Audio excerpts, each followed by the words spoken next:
हमारी कहानी की शुरुआत एक घर से होती है जो कि एक जंगल के बीच में बना हुआ है और उस घर में कोई ऐसी खास बात तो नजर नहीं आ रही है, लेकिन वहाँ पे आज रात बहुत तेज हवाएं चल रही हैं। ऐसा लग रहा है कि बहुत जल्द तूफान आने वाला है और वहीं अगले पल एक जोरदार बिजली कड़कती है जिससे उनका कुत्ता अचानक उठ जाता है।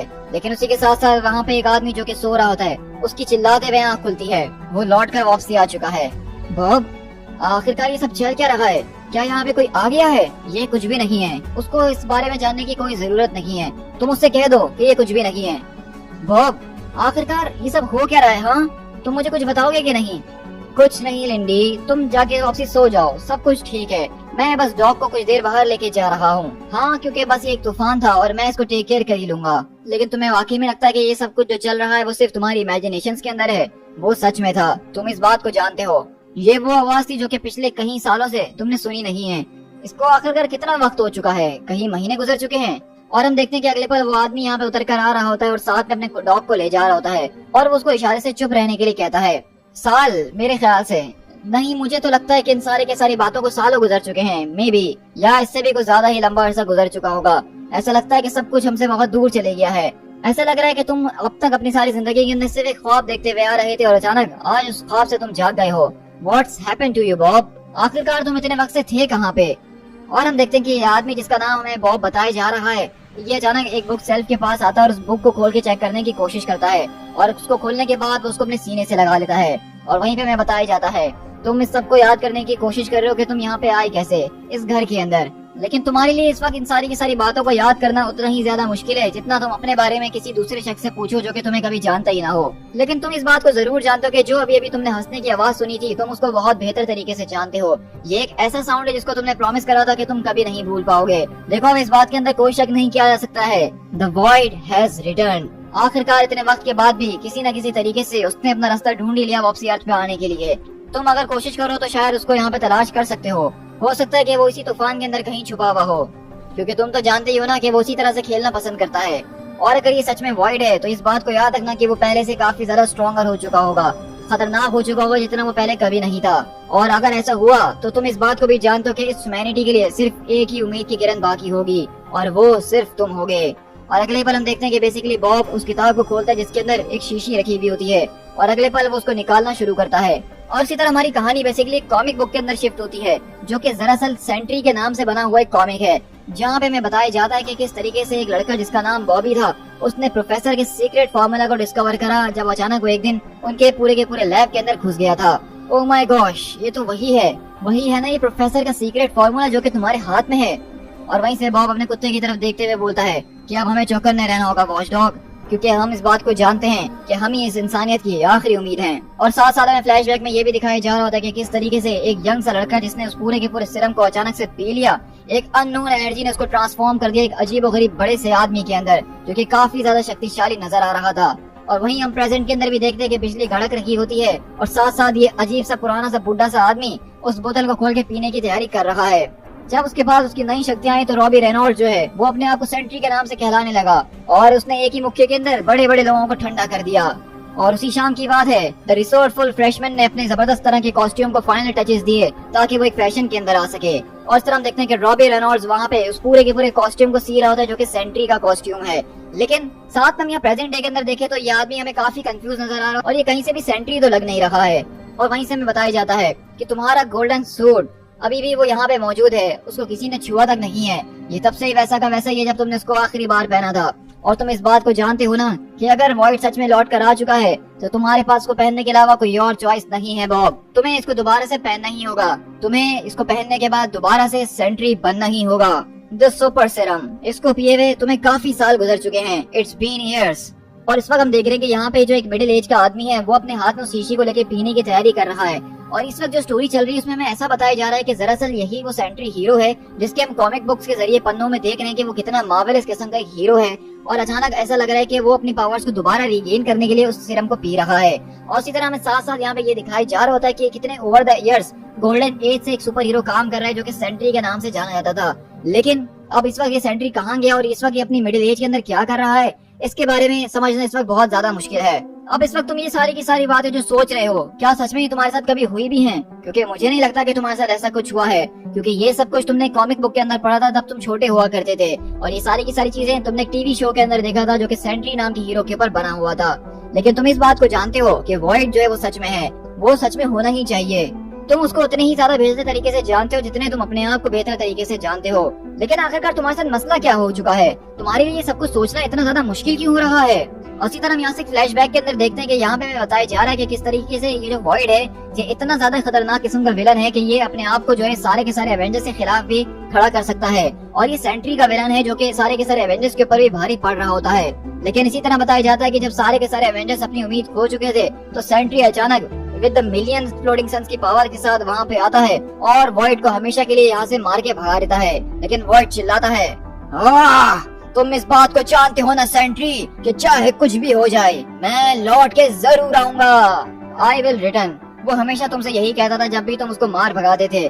तुम्हें आखिरी बार लगा था कि तुमने शायद उससे हमेशा के लिए भी जान छुड़ा ली है, लेकिन उसने तब भी यही बात बोली थी। और तुम इस बात को भी जानते हो ना कि वॉइड हमेशा अपने वादों के ऊपर पक्का रहा है। लेकिन अगले पल वो डॉग वहाँ पे भौंकना शुरू करता है। कुछ हो रहा है, कुछ ऐसा हो रहा है जिसको हम साइफर नहीं कर सकते हैं, कुछ ऐसा हो रहा है जिसको निगलना हमारे थ्रोट से काफी ज्यादा मुश्किल होते जा रहा है। इट्स देयर, वो बिल्कुल तुम्हारे सामने खड़ा है लेकिन तुम उसको देख नहीं पा रहे हो। तो तुम आखिरकार हो कौन? उसी तरह हमारी कहानी दोबारा उसी कॉमिक बुक पन्नों के अंदर शिफ्ट होती है, जहाँ पे हम देखते हैं कि सेंट्री बेसिकली प्रोफेसर के पास आके सीरम को ले रहा होता है और प्रोफेसर बताते हैं ये सीरम जो है तुम्हारे अंदर एक फेस शिफ्टिंग इफेक्ट को डाल देता है, जिससे तुम्हारे बॉडी के मॉलिक्यूल्स हमेशा शिफ्ट होते रहते हैं, जिसकी वजह से तुम्हारे एटम जो है वो टाइमलाइन में आगे की तरफ बढ़ रहे होते हैं। लेकिन तुम्हें ये मेरी बात जरा गौर से सुननी होगी सेंट्री, जिसको समझना तुम्हारे लिए बहुत ही ज्यादा इम्पोर्टेंट है। मैं इस बात को नहीं जानता हूँ, लेकिन ऐसा लगता है कि ये सीरम जो है ये फोटोसिंथेटिक प्रोसेस और रिएक्शन के जरिए चलता है। जब तक तुम्हें सूरज मिलता रहेगा तब तक तुम्हारी ये सारी की सारी ताकतें और पे और ज्यादा होती रहेंगी। ये सारी की सारी कहानियां मैंने काफी बार सुनी हैं। ये प्रोफेसर हमें ये बता बता के पका चुका है। अब हम इस बात को बहुत अच्छे तरीके से जानते हैं कि मेरी पावर जो है वो सूरज से आती हैं। यहाँ तक कि वॉइड भी अब इस बात को जानता है। तो सेंट्री कहता है कि प्रोफेसर ये सारी की सारी बहस बंद कीजिए, क्या मुझे इसका प्राइज मिलेगा या नहीं मिलेगा? तो प्रोफेसर बताते हैं कि अगर बात की जाए इन इफेक्ट की तो तुम्हारी पावर जो है वो बिल्कुल लिमिटलेस है माय बॉय। ऐसा यहाँ पे कुछ भी नहीं है जो कि तुम नहीं कर सकते हो। तुम चाहो तो पूरे के पूरे टाइम इन स्पेस को कॉन्क्यर कर सकते हो। यू आर ओमनीपोटेंट, तुम जो हो इमोर्टल हो, तुम्हें मारा नहीं जा सकता है। इमोर्टल सुनने में तो एक ख्वाब की तरह लगता है, लेकिन क्या तुम्हें ये सारी की सारी बातें याद भी हैं? इन बातों के अलावा भी और भी बहुत सी बातें थी। और इसी तरह वहाँ पे सेंट्री बोलता है मुझे वापसी जाना होगा, रिचर्ड्स और बाकी के सारे लोग मेरा इंतजार कर रहे हैं। It's been real professor. तो प्रोफेसर बोलते हैं कि नहीं, जरा रुको, मेरी बात को तुम्हें सुनना ही होगा रॉब। हम इस बात को नहीं जानते कि अगर तुम बार बार इसी तरह इस सीरम को लेते रहे तो उसका क्या इफेक्ट हो सकता है। तुम बार बार अगर सीरम को इस तरह लेते रहोगे तो तुम्हें इसकी आदत लग जाएगी, ये एक ड्रग सी तरह हो जाएगा और तुम उसके बगैर नहीं रह पाओगे। तो सेंट्री वहाँ से उड़ते हुए जाता और कहता है अब इसके लिए बहुत ज्यादा देर हो चुकी है प्रोफेसर। इन केस अगर आप भूल गए हो तो मुझे जाके इस वक्त गैलेक्सी को बचाना है, डिपेंडेंट और नॉट। लेकिन तुम्हें इस बात को तो मानना ही पड़ेगा कि जिंदगी में तुम्हारे पास कभी कोई चॉइस ही नहीं थी, सिर्फ चॉइस थी वॉइड के पास। क्योंकि अगर वॉइड सामने आता था तो तुम्हें उसको रोकने के लिए अपनी सारी चीजों को कुर्बान करना पड़ता था। तुम्हारी अपनी जिंदगी कभी थी ही नहीं। तुम्हें ऐसा लगता था कि तुम वॉइड को हराने के बाद अपने आप की जिंदगी के अंदर कुछ गेन कर रहे हो, कुछ पा रहे हो, लेकिन तब जाके तुम्हें रियलाइज हुआ कि ये एक ऐसा खेल है जिसके अंदर तुम्हारी जीत कभी हो ही नहीं सकती है। और रही बात अभी की, तो वो वापसी लौट कर आ चुका है। तुम इस बात को फील कर सकते हो। It's not just your imaginations. और अगले पल हम देखते हैं कि वहाँ से उसको अजीब गरीब ख्याल आते हैं और वो फौरन से खिड़की बंद करता है। लेकिन हम देखते हैं कि वहाँ से एक ब्लैक कलर का शेडो आता और कहता है black and black again, I am the face of your soul. ये टूट चुका है, लेकिन तुम चाहो तो उसको फिक्स कर सकते हो। द कंस्ट्रक्टर जो है ये एक ऐसा रेलिक है जिसको हमने इसलिए बनाया था जिसके जरिए हम वॉइड को जो इस पूरी की पूरी दुनिया से दूर रख सकें। यही हराने का उसको एक ही तरीका था, लेकिन अब इसको देख के लग रहा है कि खराब हो चुका है और अब तुम्हारे पास इतनी शक्तियाँ नहीं और ना ही तुम्हारे पास वो सीरम है जिसकी वजह से तुम्हारा वो साइंटिफिक माइंड चल सके और उसको तुम ठीक कर सको। अगर तुमने इसको ठीक नहीं किया तो तुम इस बात को याद रखना कि वॉइड को यहाँ पे आने से कोई नहीं रोक सकता है। तुम्हें इस वक्त फोकस करने की जरूरत है। तुम्हें इस वक्त किसी चीज की जरूरत है जो कि तुम्हें फोकस दिला सके। और इसी तरह यहाँ पे बॉब जो होता है उसके सामने वही सीरम रखा हुआ होता है जिसको उसने अभी तक पिया नहीं है, लेकिन अब क्योंकि उसको अगर इस सारी की सारी चीजों को ठीक करना है तो उसको ये सीरम पीना ही होगा। और अगले पल हम देखते हैं कि उस सीरम को अपने मुंह से लगा के पी जाता है। द सुपर सीरम, इसको पिए हुए तुम्हें काफी ज्यादा साल हो चुके हैं। और अगले पल बॉब यहाँ पे उस पूरे के पूरे सीरम को पीता और कहता है मेरे ख्याल से अब हमें जो है यहाँ पे विजिलेंट रहना ही होगा।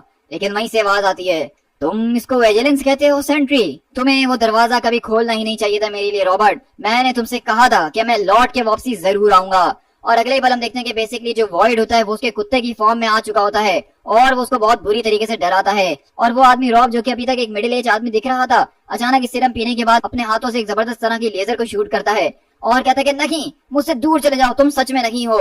लेकिन उसका डॉग कहता है, पैथेटिक, डर्टी लिटिल जंकी, तुम्हें क्या लगता है कि तुम हमेशा के लिए मुझे अपने आप से दूर रख सकते हो? ऐसा कभी नहीं हो सकता है। नो मोर सेंट्री, अब तुम ह्यूमैनिटी की वो आखिरी होप भी नहीं रहे जो कि कभी हुआ करते थे।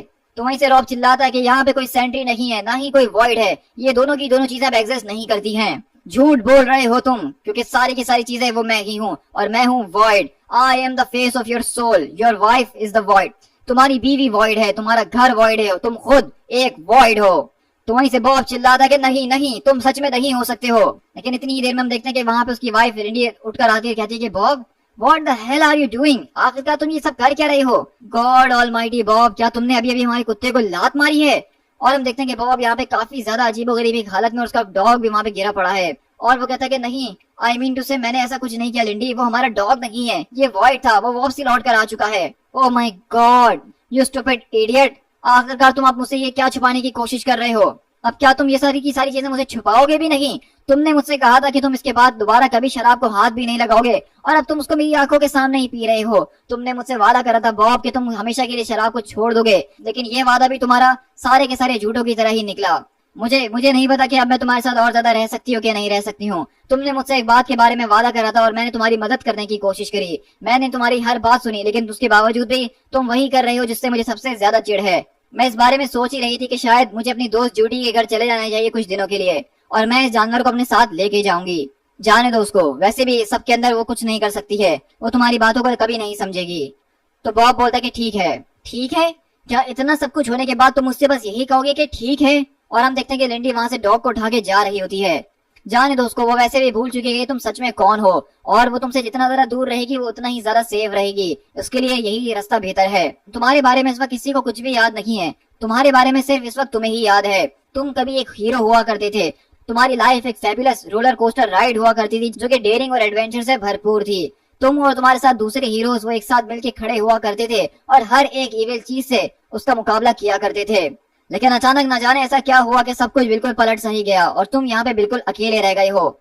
लेकिन तुम इस बात को भी जानते थे कि एक दिन ऐसा वापसी जरूर लौट कर आने वाला है कि जब तुम्हें ये सब करने पे तुम्हें मजबूर किया जाएगा, कि तुम्हें दोबारा जो है बेसिकली सेंट्री के सूट को पहनना ही होगा। और हम देखते हैं कि ये आदमी रॉब, जो कि अपने आप को एक सुपर हीरो समझ रहा है, वो अपनी अलमारी का दरवाजा खोल के अपना सूट पहनना चाह रहा है। लेकिन अगर आप गौर करेंगे तो ये सूट नहीं बल्कि दरअसल एक कोट है जिसके पीछे केप लगाया गया है। लेकिन ये आदमी ऐसा समझ रहा है कि वो एक सुपर हीरो है। तो अब इस वक्त आप सोच रहे होंगे, क्या ये आदमी सच में पागल है जिसको एक वहम हो गया कि वो सुपर हीरो है, या फिर ये सच में एक सुपर हीरो है? गॉड, तुम्हें क्या लगता है? इसको पहन के सच में दोबारा से बिल्कुल जबरदस्त लग रहा है, बिल्कुल पुराने वक्तों की तरह। द सेंट्री सिग्नल, लगता है कि सारे के सारे लोग तुम्हें मुकम्मल तौर पे भूले नहीं है, इन लोगों को तुम्हारी जरूरत है। लगता है कि यहाँ पे एक और जबरदस्त तरह की ब्रीच आ चुकी है, हमें ह्यूमैनिटी के लिए आगे बढ़ना ही होगा। वंस मोर द सेंट्री, और इस बार हमें ज्यादा विजिलेंस रहना ही होगा। और इस तरह हम देखते हैं कि बॉब रेनॉल्ड्स अपनी खिड़की का दरवाजा खोलता है और अपने सूट को, जो कि दरअसल एक कोट और उसके पीछे उसने केप चिपकाया हुआ है, उसको पहन के अपनी बालकनी के अंदर बढ़ता है। लेकिन अचानक जब वो यहाँ पे चलता हुआ जा रहा होता है तो आहिस्ता आहिस्ता वो उड़ना शुरू कर देता है। तुम कोई हीरो नहीं हो, तुम्हारा नाम बॉब रेनॉल्ड्स है और तुम एक प्राइवेट सिटीजन हो, और तुम्हें ऐसा महसूस होता है कि तुम इस दुनिया के अंदर एक बहुत ही इंपॉर्टेंट चीज हो, और अपने आप को तुम बुलाते हो सेंट्री के नाम से, जो कि दुनिया के अंदर होने वाला एक पावरफुल बीइंग है। लेकिन अगर सच्चाई की बात की जाए तो तुम्हारा वजन इस वक्त 30 पाउंड तुम्हारी बॉडी वेट से ज्यादा है। तुम कार्टून देखना ज्यादा पसंद करते हो ना कि न्यूज चैनल, और सच कहूँ तो तुम बहुत ज्यादा शराब भी पीते हो। हे बट हु केयर्स, राइट? लेकिन इस बात को कौन डिसाइड करेगा क्या सच है और क्या सच नहीं है? हाय, मेरा नाम बॉब है। हाय बॉब, ये कितना ज्यादा टिपिकल है ना तुम्हारे लिए। क्या आखिरकार तुम अपने आप को किसी और से क्यों मिलाने की कोशिश कर रहे हो? क्या तुम यहाँ पे एक नॉर्मल आदमी की तरह नहीं रह सकते हो? हाँ, वो तुम रह भी नहीं सकते हो क्योंकि तुम्हें हमेशा भीड़ से डर लगता है। तुम इस भीड़ का कभी भी हिस्सा नहीं बनना चाहते हो, तुम इस भीड़ से हमेशा ऊपर जाना चाहते हो। और अगले बार हम देखते हैं कि ये आदमी यहाँ पे सारी की सारी बातें करते करते एक पूरी की पूरी क्रेन के ऊपर आके खड़ा हो चुका है, और हम देखते हैं कि वो क्रेन कहीं और नहीं बल्कि बैक्स्टर बिल्डिंग के पास है, जो कि फैंटास्टिक फोर का घर है। और इसी तरह हम देखते हैं कि जब यहाँ पे बॉब रेनॉल्ड्स खड़ा होता है तो अचानक पीछे से आवाज आती है। चलो मैं इसकी शुरुआत सबसे ऑब्वियस क्वेश्चन से करता हूँ मेरे दोस्त, कि आखिरकार तुम कौन हो? और हम देखते हैं कि यहाँ पे दरअसल कोई और नहीं बल्कि रीड रिचर्ड फैंटास्टिक फोर के आते हैं। और बॉब कहता है, हेलो रीड, मैंने नोटिस नहीं करा कि तुमने अपनी बिल्डिंग के साथ काफी ज्यादा रिसेंटली चेंजेस करी है और उसको रीबिल्ड करा है, तो रीड बोलते हैं कि देखो मैं इस बात को एडमिट करता हूँ और ये देख के काफी हैरत भी हो रही है बाय ऑल द राइट्स कि तुम एक ऐसी फैसिलिटी के अंदर घुस आए हो जिसके अंदर घुसना बड़े से बड़े आदमी की बात नहीं है। तो मुझे क्या तुम बताना पसंद करोगे कि आखिरकार तुमने सब कुछ कैसे मैनेज करा और तुम यहाँ अंदर तक चले आए बिना किसी अलार्म को बजाए। देखो इस बात से कोई फर्क नहीं पड़ता है, क्योंकि अगर मैं तुम्हें सच्चाई बताने की कोशिश करूंगा तो तुम्हें लगेगा कि मैं शायद पागल हूँ। I think you are suppose to believe I am. मुझे ऐसा लगता है कि तुम इस बात को सोच रहे होगे कि तुम्हें इस बात के ऊपर ही विश्वास करना चाहिए, लेकिन सच में मैं वो नहीं हूँ जिसके ऊपर तुम विश्वास करते हो। तो रीड बोलते हैं कि तुम तो सच में एक पागल आदमी नजर आ रहे हो। तो वहीं से बॉब बोलता है क्या तुम्हें समझ में नहीं आ रहा कि मेरा ऐसा क्या मतलब है। तो रीड रिचर्ड बोलते हैं कि देखिए सर, आपको यहाँ पे बहुत कुछ एक्सप्लेन करने की जरूरत है। आप आखिरकार यहाँ पे आए कैसे। तो वो बताता है कि मैं वैसे ही आया हूँ जैसा मैं हमेशा आया करता था और मैं यहाँ पे पहले भी आ चुका हूँ, मेरा मतलब काफी बार। देखो मैं जानता हूँ कि तुम्हें इस वक्त ये की सारी बातें याद नहीं आ रही होंगी, मैं तुम्हें याद नहीं आ रहा हूँ क्योंकि तुम उसको याद करने की कोशिश भी नहीं कर रहे हो और मैं इस बात को तुम्हें समझा नहीं सकता हूँ। तो रीड बोलते हैं क्या मुझे तुम्हें याद करना भी चाहिए। तो वो कहता है कि हाँ बिल्कुल तुम्हें मुझे याद करना चाहिए, लेकिन मुझे ये समझ में नहीं आ रहा कि मैं तुम्हें ये सारी की सारी बातें एक्सप्लेन किस तरीके से करूँ, क्योंकि यहाँ पे कुछ ऐसा हुआ है जिसके जरिए इस पूरी की पूरी दुनिया के लोगों को भुलवा दिया गया है मेरे एग्जिस्टेंस के बारे में। तुम्हें ऐसा लग रहा है कि इस वक्त मैं शायद कुछ ज्यादा ही शराब पीकर एक गलत रास्ते पे आ चुका हूँ। सच कहूँ तो मुझे भी नहीं पता कि आखिरकार यहाँ पे ऐसा क्या हुआ था जिसकी वजह से ये सब कुछ ऐसा नजर आ रहा है। जहाँ तक मेरा अंदाजा यहाँ पे किसी किस्म की कंस्पिरेसी को किया गया था। देखो मैं तुमसे बस यहाँ पे सिर्फ एक ही चीज को याद करने के लिए कहूंगा, क्या तुम मेरे लिए कर सकते हो। मैं चाहता हूँ कि तुम एक शादी को याद करो। तो रीड बोलते कि क्यों, आखिरकार मैं किस शादी को याद करूं। तो वहीं से बॉब उनकी तरफ पलटता और कहता है क्योंकि उस शादी के अंदर कुछ बहुत ज्यादा स्पेशल हुआ था, कुछ मॉन्यूमेंटल हुआ था, क्योंकि उस शादी को तुम्हें याद करना ही होगा, क्योंकि उसके बाद कुछ ऐसा जबरदस्त तरीके का होने वाला है जिसके बाद मुझे तुम्हारी और तुम्हारे जैसे और लोगों की जरूरत पड़ सकती है।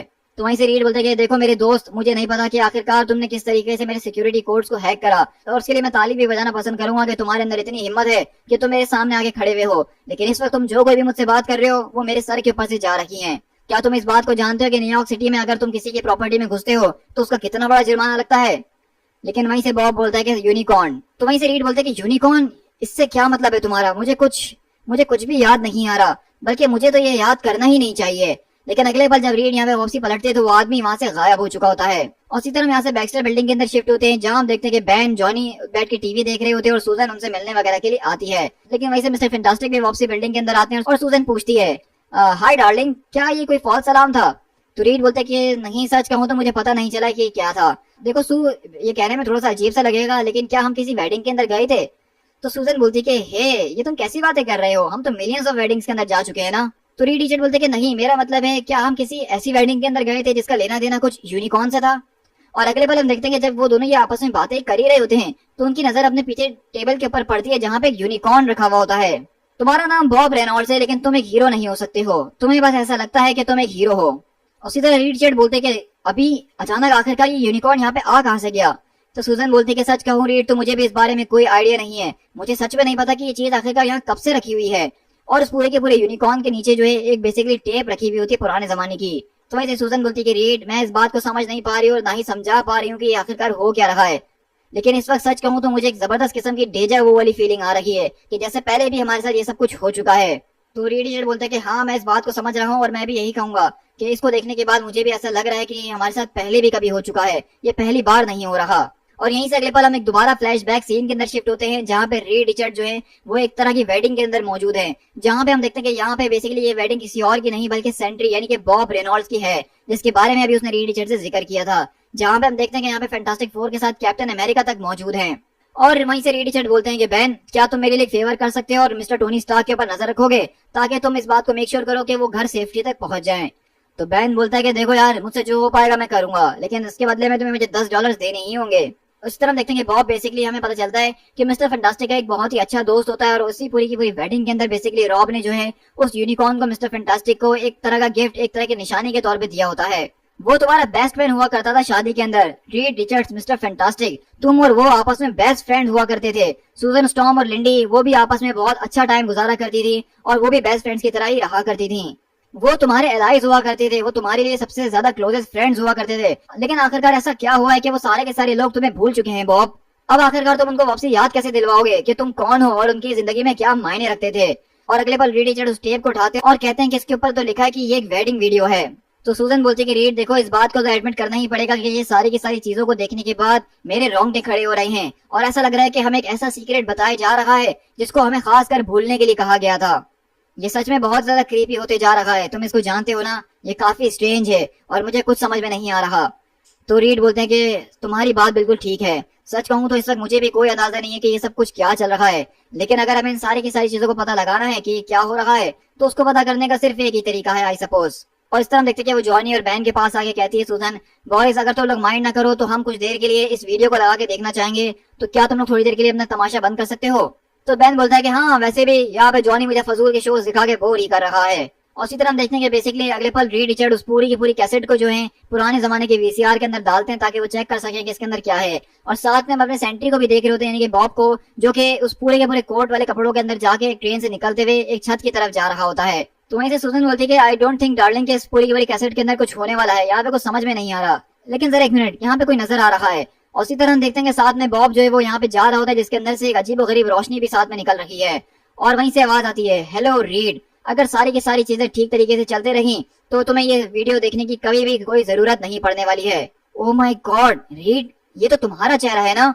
और अगले पल हम देखते हैं कि बेसिकली उस वीडियो कैसेट के अंदर कोई और नहीं बल्कि खुद रीड रिचर्ड ही मौजूद होते हैं और कहते हैं, लेकिन अगर किसी न किसी तरीके से तुमने इस टेप को तलाश कर लिया है और अगर तुम उस टेप को लगा के देख रहे हो तो मैं तुम्हें सिर्फ एक ही मैसेज देना चाहूंगा, और सबका मतलब यही है कि हम सब जो है बहुत जल्द मरने वाले हैं।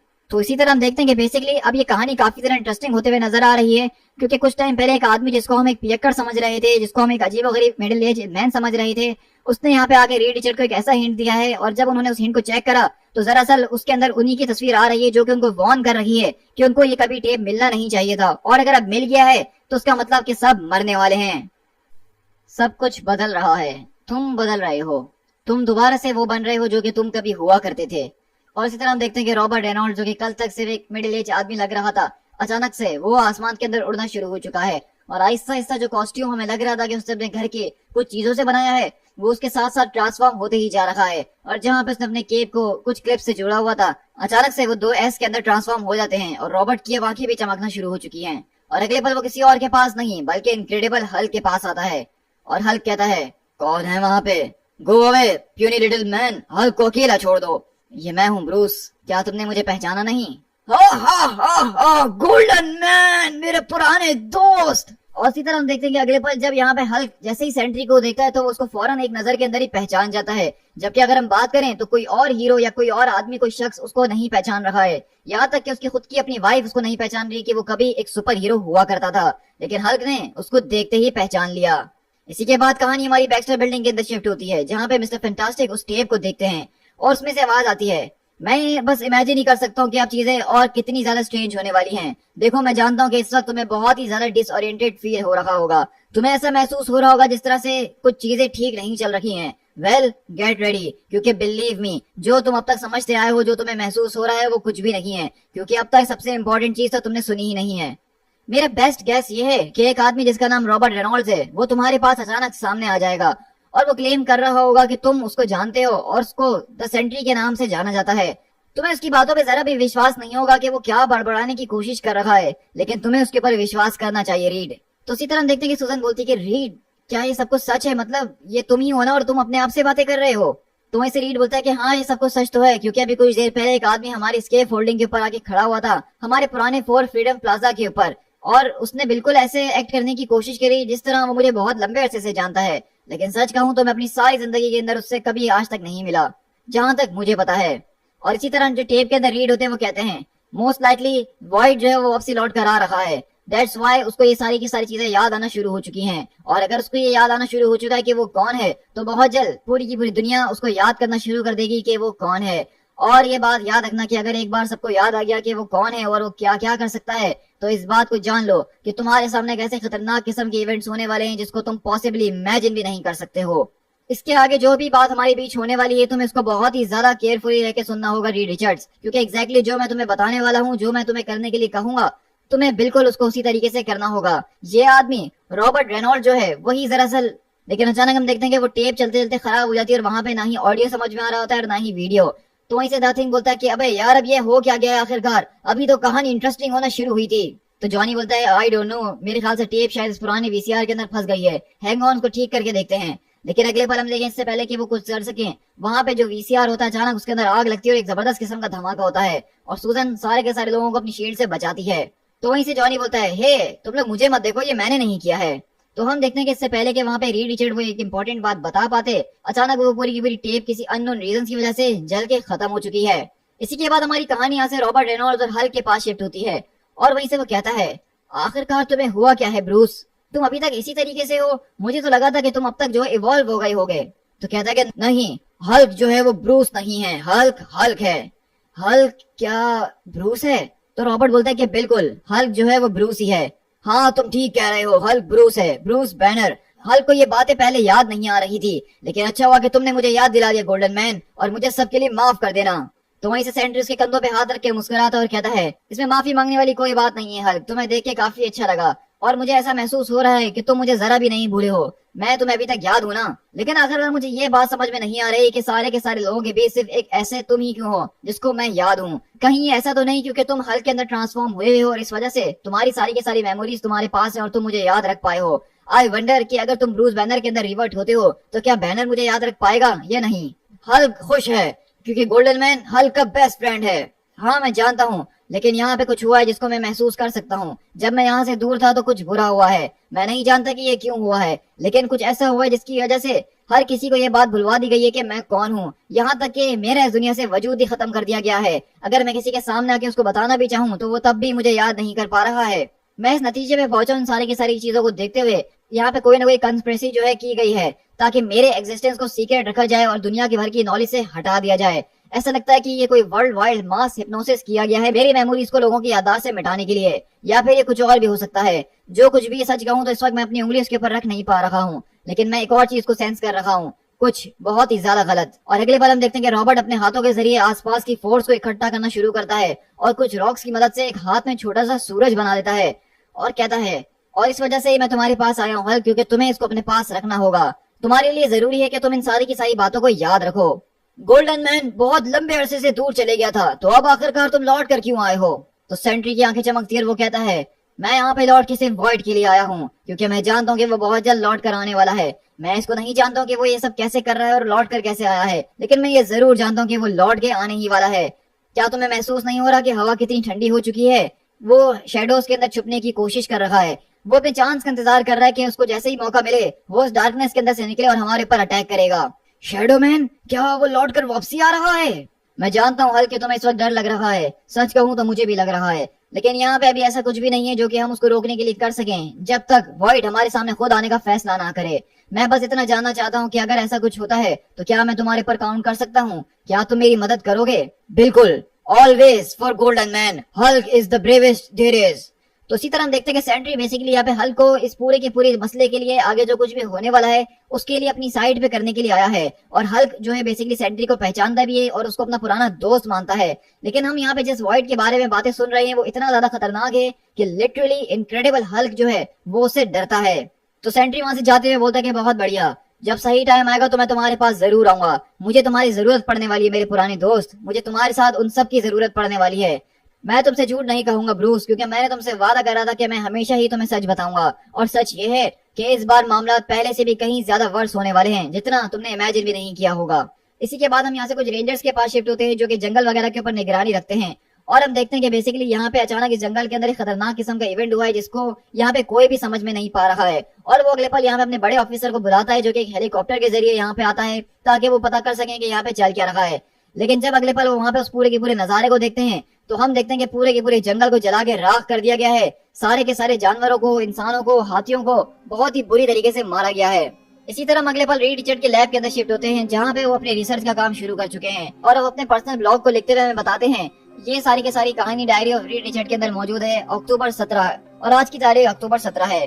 मैं इस बात को एडमिट जरूर करूंगा कि जैसे जैसे मैं आगे जाते जा रहा हूँ उतना ही ज्यादा मैं इस कहानी से दूर जाते जा रहा हूँ। मुझे ऐसा महसूस हो रहा है कि जितना करीब मैं एविडेंस के जाने की कोशिश कर रहा हूँ उतनी ही ज्यादा पेचीदा ये स्टोरी मेरे लिए होते ही जा रही है। लेकिन मुझे ऐसा भी महसूस हो रहा है कि ये स्टोरी कहीं ना कहीं मुझे अपनी तरफ खींचने की कोशिश कर रही है।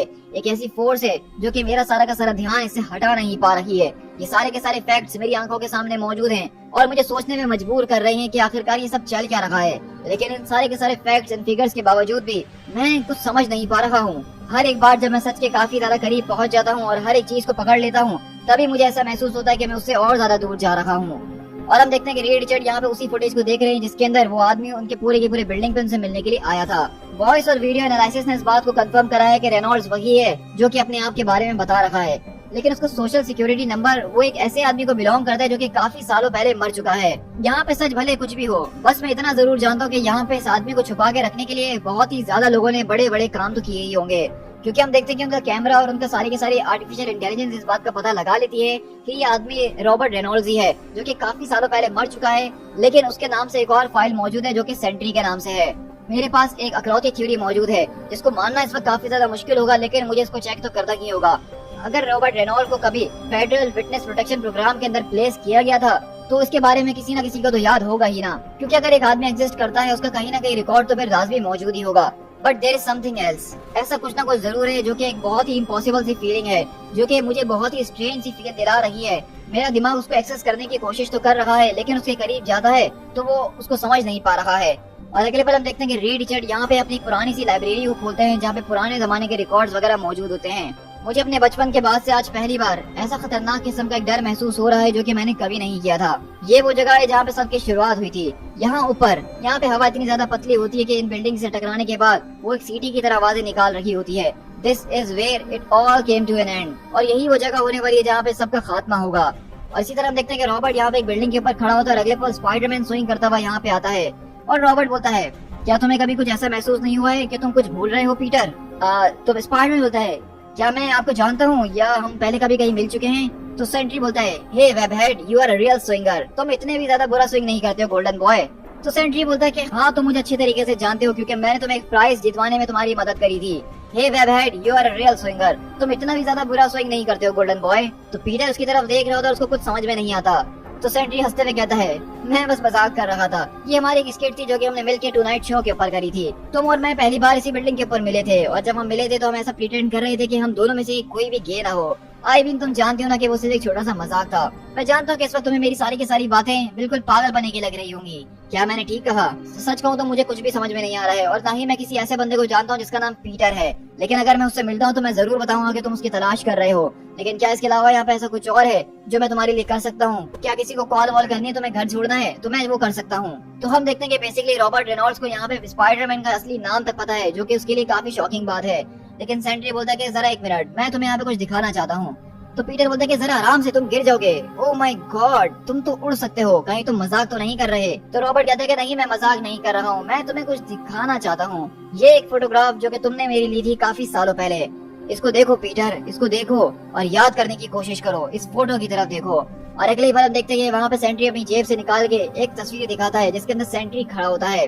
और अगले बार हम एक फ्लैशबैक देखते हैं जहाँ पे दरअसल वो पिक्चर किसी और ने नहीं बल्कि पीटर पार्कर ने ये ली थी जब वो डेली ब्यूगल में जोना के लिए काम करता था। तो पीटर बोलता है, ये तुम कैसी बातें कर रहे हो, तुम मुझे क्या दिखा रहे हो? यहाँ पे तो कुछ भी नहीं है, ये सिर्फ एक ब्लैंक पीस ऑफ पेपर है। तो वहीं से वो कहता है कि इसकी तरफ देखो, इस तस्वीर की तरफ देखो पीटर, लुक एट इट। तो पीटर बोलता है कि आखिरकार तुम हो कौन, मुझे कुछ समझ में नहीं आ रहा, तुम ये सब क्या करना चाह रहे हो? क्योंकि हम देखते हैं कि यहाँ पे सेंट्री जो हमें पिक्चर दिखाना चाह रहा है, जब पीटर उसको देख रहा है तो उसके अंदर कुछ भी नहीं बल्कि वो एक ब्लैंक पेपर है। तो क्या यहाँ पे ये आदमी सिर्फ पागलों वाली बातें कर रहा है और इसका दिमाग का वहम है, या फिर वाकई में स्पाइडरमैन को ये तस्वीर नजर नहीं आ रही है? तो वहीं से वो कहता है, चलो मैं तुम्हें सारी की सारी बातें सीधे तरीके से बता ही देता हूँ। मेरा नाम बॉब रेनॉल्ड्स है और तुम मुझे जानते थे सेंट्री के नाम से। हम जब आखिरी बार एक दूसरे से मिले तो उसको एक काफी ज्यादा लंबा अरसा हो चुका है। तुम जो उस वक्त डेली ब्यूगल के अंदर काम किया करते थे और ब्यूगल के रोजाना तस्वीरें खींच के ले जाया करते थे, और मेरी ये तस्वीर तुमने ही ली थी। एज अ स्पाइडरमैन तुमने मेरी एक बार पहले मदद करी थी वॉइड को हराने के अंदर, जब वॉइड जो है विल्सन फिस्क और उसकी सारी की सारी गैंग के साथ मिल चुका था और इस पूरी की पूरी न्यूयॉर्क सिटी के ऊपर कब्जा पाना चाह रहा था। उस वक्त वॉइड ने मेरे दिमाग के ऊपर काबू पा लिया था और मैं एक बहुत ही इविल शख्स बन चुका था। लेकिन उस वक्त तुम मेरे पास मौजूद थे पीटर, और तुमने ही मुझे उस सारे के सारे वश से बाहर निकाला था। उसी तरह हम यहाँ पे एक पुराना फ्लैशबैक देख रहे होते हैं जहाँ पे पीटर, सेंट्री और वॉइड जो है एक दूसरे से मुकाबले के अंदर लगे होते हैं। तो पीटर बोलता है, ओके हाँ मुझे याद आ रहा है, तुमने बिल्कुल ठीक कहा, मेरी सारी की सारी याददाश्त वापसी आ रही है। हाँ मैं जानता हूँ कि तुम कौन हो, तुम एक फ्रूट केक हो और कुछ भी नहीं, तुम्हारा दिमाग खराब हो चुका है मैन। और हम देखते हैं कि पीटर उसकी बातों में विश्वास नहीं कर रहा और कहता है, मैं तुम्हें एक बात बताता हूँ बॉब, हाँ मैं इस बात को एडमिट करता हूँ कि तुम यहाँ पे उड़ रहे हो जो कि काफी जबरदस्त तरीके की ट्रिक है, लेकिन ऐसी कोई बात नहीं है जो कि मैंने पहले कभी ना देखी हो। अगर मिस्टीरियो यहाँ पे मुझसे कुछ बातचीत करना चाहता है तो उससे कहो कि मुझसे डायरेक्टली आके बात करे, ये सारी की सारी ट्रिक्स करना बंद कर दे। और अब मैं जा रहा हूँ घर और मुझे परेशान करने की जरूरत नहीं है। तो कहता है कि जरा एक मिनट पीटर रुक जाओ, तुम इन सारी की सारी चीजों को इग्नोर कर रहे हो क्योंकि तुम्हें ऐसा करने के लिए कहा गया है, लेकिन तुम्हें मेरी बात को सुनना होगा। तो पीटर बोलता है कि अच्छा, तो मुझे सिर्फ एक गुड रीजन दो जिसके लिए मैं तुम्हारी इन सारी की सारी बकवास को सुनूं। तो वहीं से सेंट्री बोलता है, क्या तुमने इस बात को नोटिस करा है कि copies of Clarion and time and life magazine जो है उनको मिस नंबर्ड क्यों किया गया है? क्या तुमने कभी इस बात पर ध्यान दिया है कि उनके बीच के मैगजीन कहाँ गायब हो गए हैं? वो मैगजीन एक सीक्वेंस के अंदर नहीं है। तुम जाओ और जाके उनकी सारी की सारी कॉपीज को चेक करो, उस मिसिंग नंबर कॉपी को ढूंढो और तुम्हें समझ में आ जाएगा कि मैं तुमसे क्या कहना चाह रहा हूँ। और उसके बाद तुम्हें तुम्हारा रीजन मिल जाएगा कि तुम्हें मेरी बात पे क्यों विश्वास करना चाहिए। तो हम देखते हैं कि यहाँ पे सेंट्री बेसिकली स्पाइडरमैन को ये बताना चाह रहा है कि एक दुनिया के अंदर मैगजीन है जिसका एक इशू गायब कर दिया गया इस दुनिया से, और वो इशू अगर स्पाइडरमैन को मिल गया तो वो समझ जाएगा कि सेंट्री जो कुछ भी कह रहा है वो ठीक है। लेकिन इसी तरह हम रीड के पास शिफ्ट होते हैं जो कि अपने इस पूरे के पूरे आर्काइव के अंदर मौजूद होते हैं और हर एक फोल्डर, हर एक पेपर, हर एक सुराख को इकट्ठा कर चुके हैं जो कुछ भी सेंट्री के हवाले से उनके पास आया है, और उन्होंने अच्छे खासे नोट्स को यहाँ पे जमा करके रखा हुआ है। और अगले पल रीड को आवाज आती है, हाँ वो एग्जिस्ट करता है। और अगले पल हम देखते हैं कि यहाँ पे दरअसल कोई और नहीं बल्कि डॉक्टर स्टीवन स्ट्रेंज वो यहाँ पे रीड टिचर के पास मौजूद होते हैं। और रीड बोलता है, इस बात को तो मानना ही पड़ेगा कि अचानक तुम्हारा इतने ज्यादा इम्पोर्टेंट मूवमेंट के ऊपर ऐसे आ जाना मुझे इस बात को बताता है कि यहाँ पे कुछ बहुत ही बड़ा चल रहा है। तो क्या मैंने कुछ ऐसा तलाश कर लिया स्टीवन जो कि मुझे नहीं करना चाहिए था?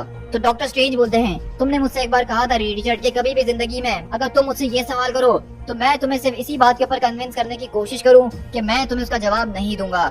लेकिन हम दोनों इस बात को जानते हैं ऑफ कोर्स कि ये करना मेरे लिए बहुत ही ज्यादा इम्पॉसिबल होगा क्योंकि तुम्हें समझाना, तुम्हें रोकना ये आसान नहीं है। तो हम देखते हैं कि बेसिकली यहाँ पे डॉक्टर स्ट्रेंज को सारी की सारी कहानी पता है, लेकिन 5 के अंदर रीड रिचर्ड ने ही मना किया था डॉक्टर स्ट्रेंज को कि कभी भी अगर ऐसा कुछ हो तो डॉक्टर स्ट्रेंज रीड रिचर्ड को कुछ ना बताएं इस बारे में।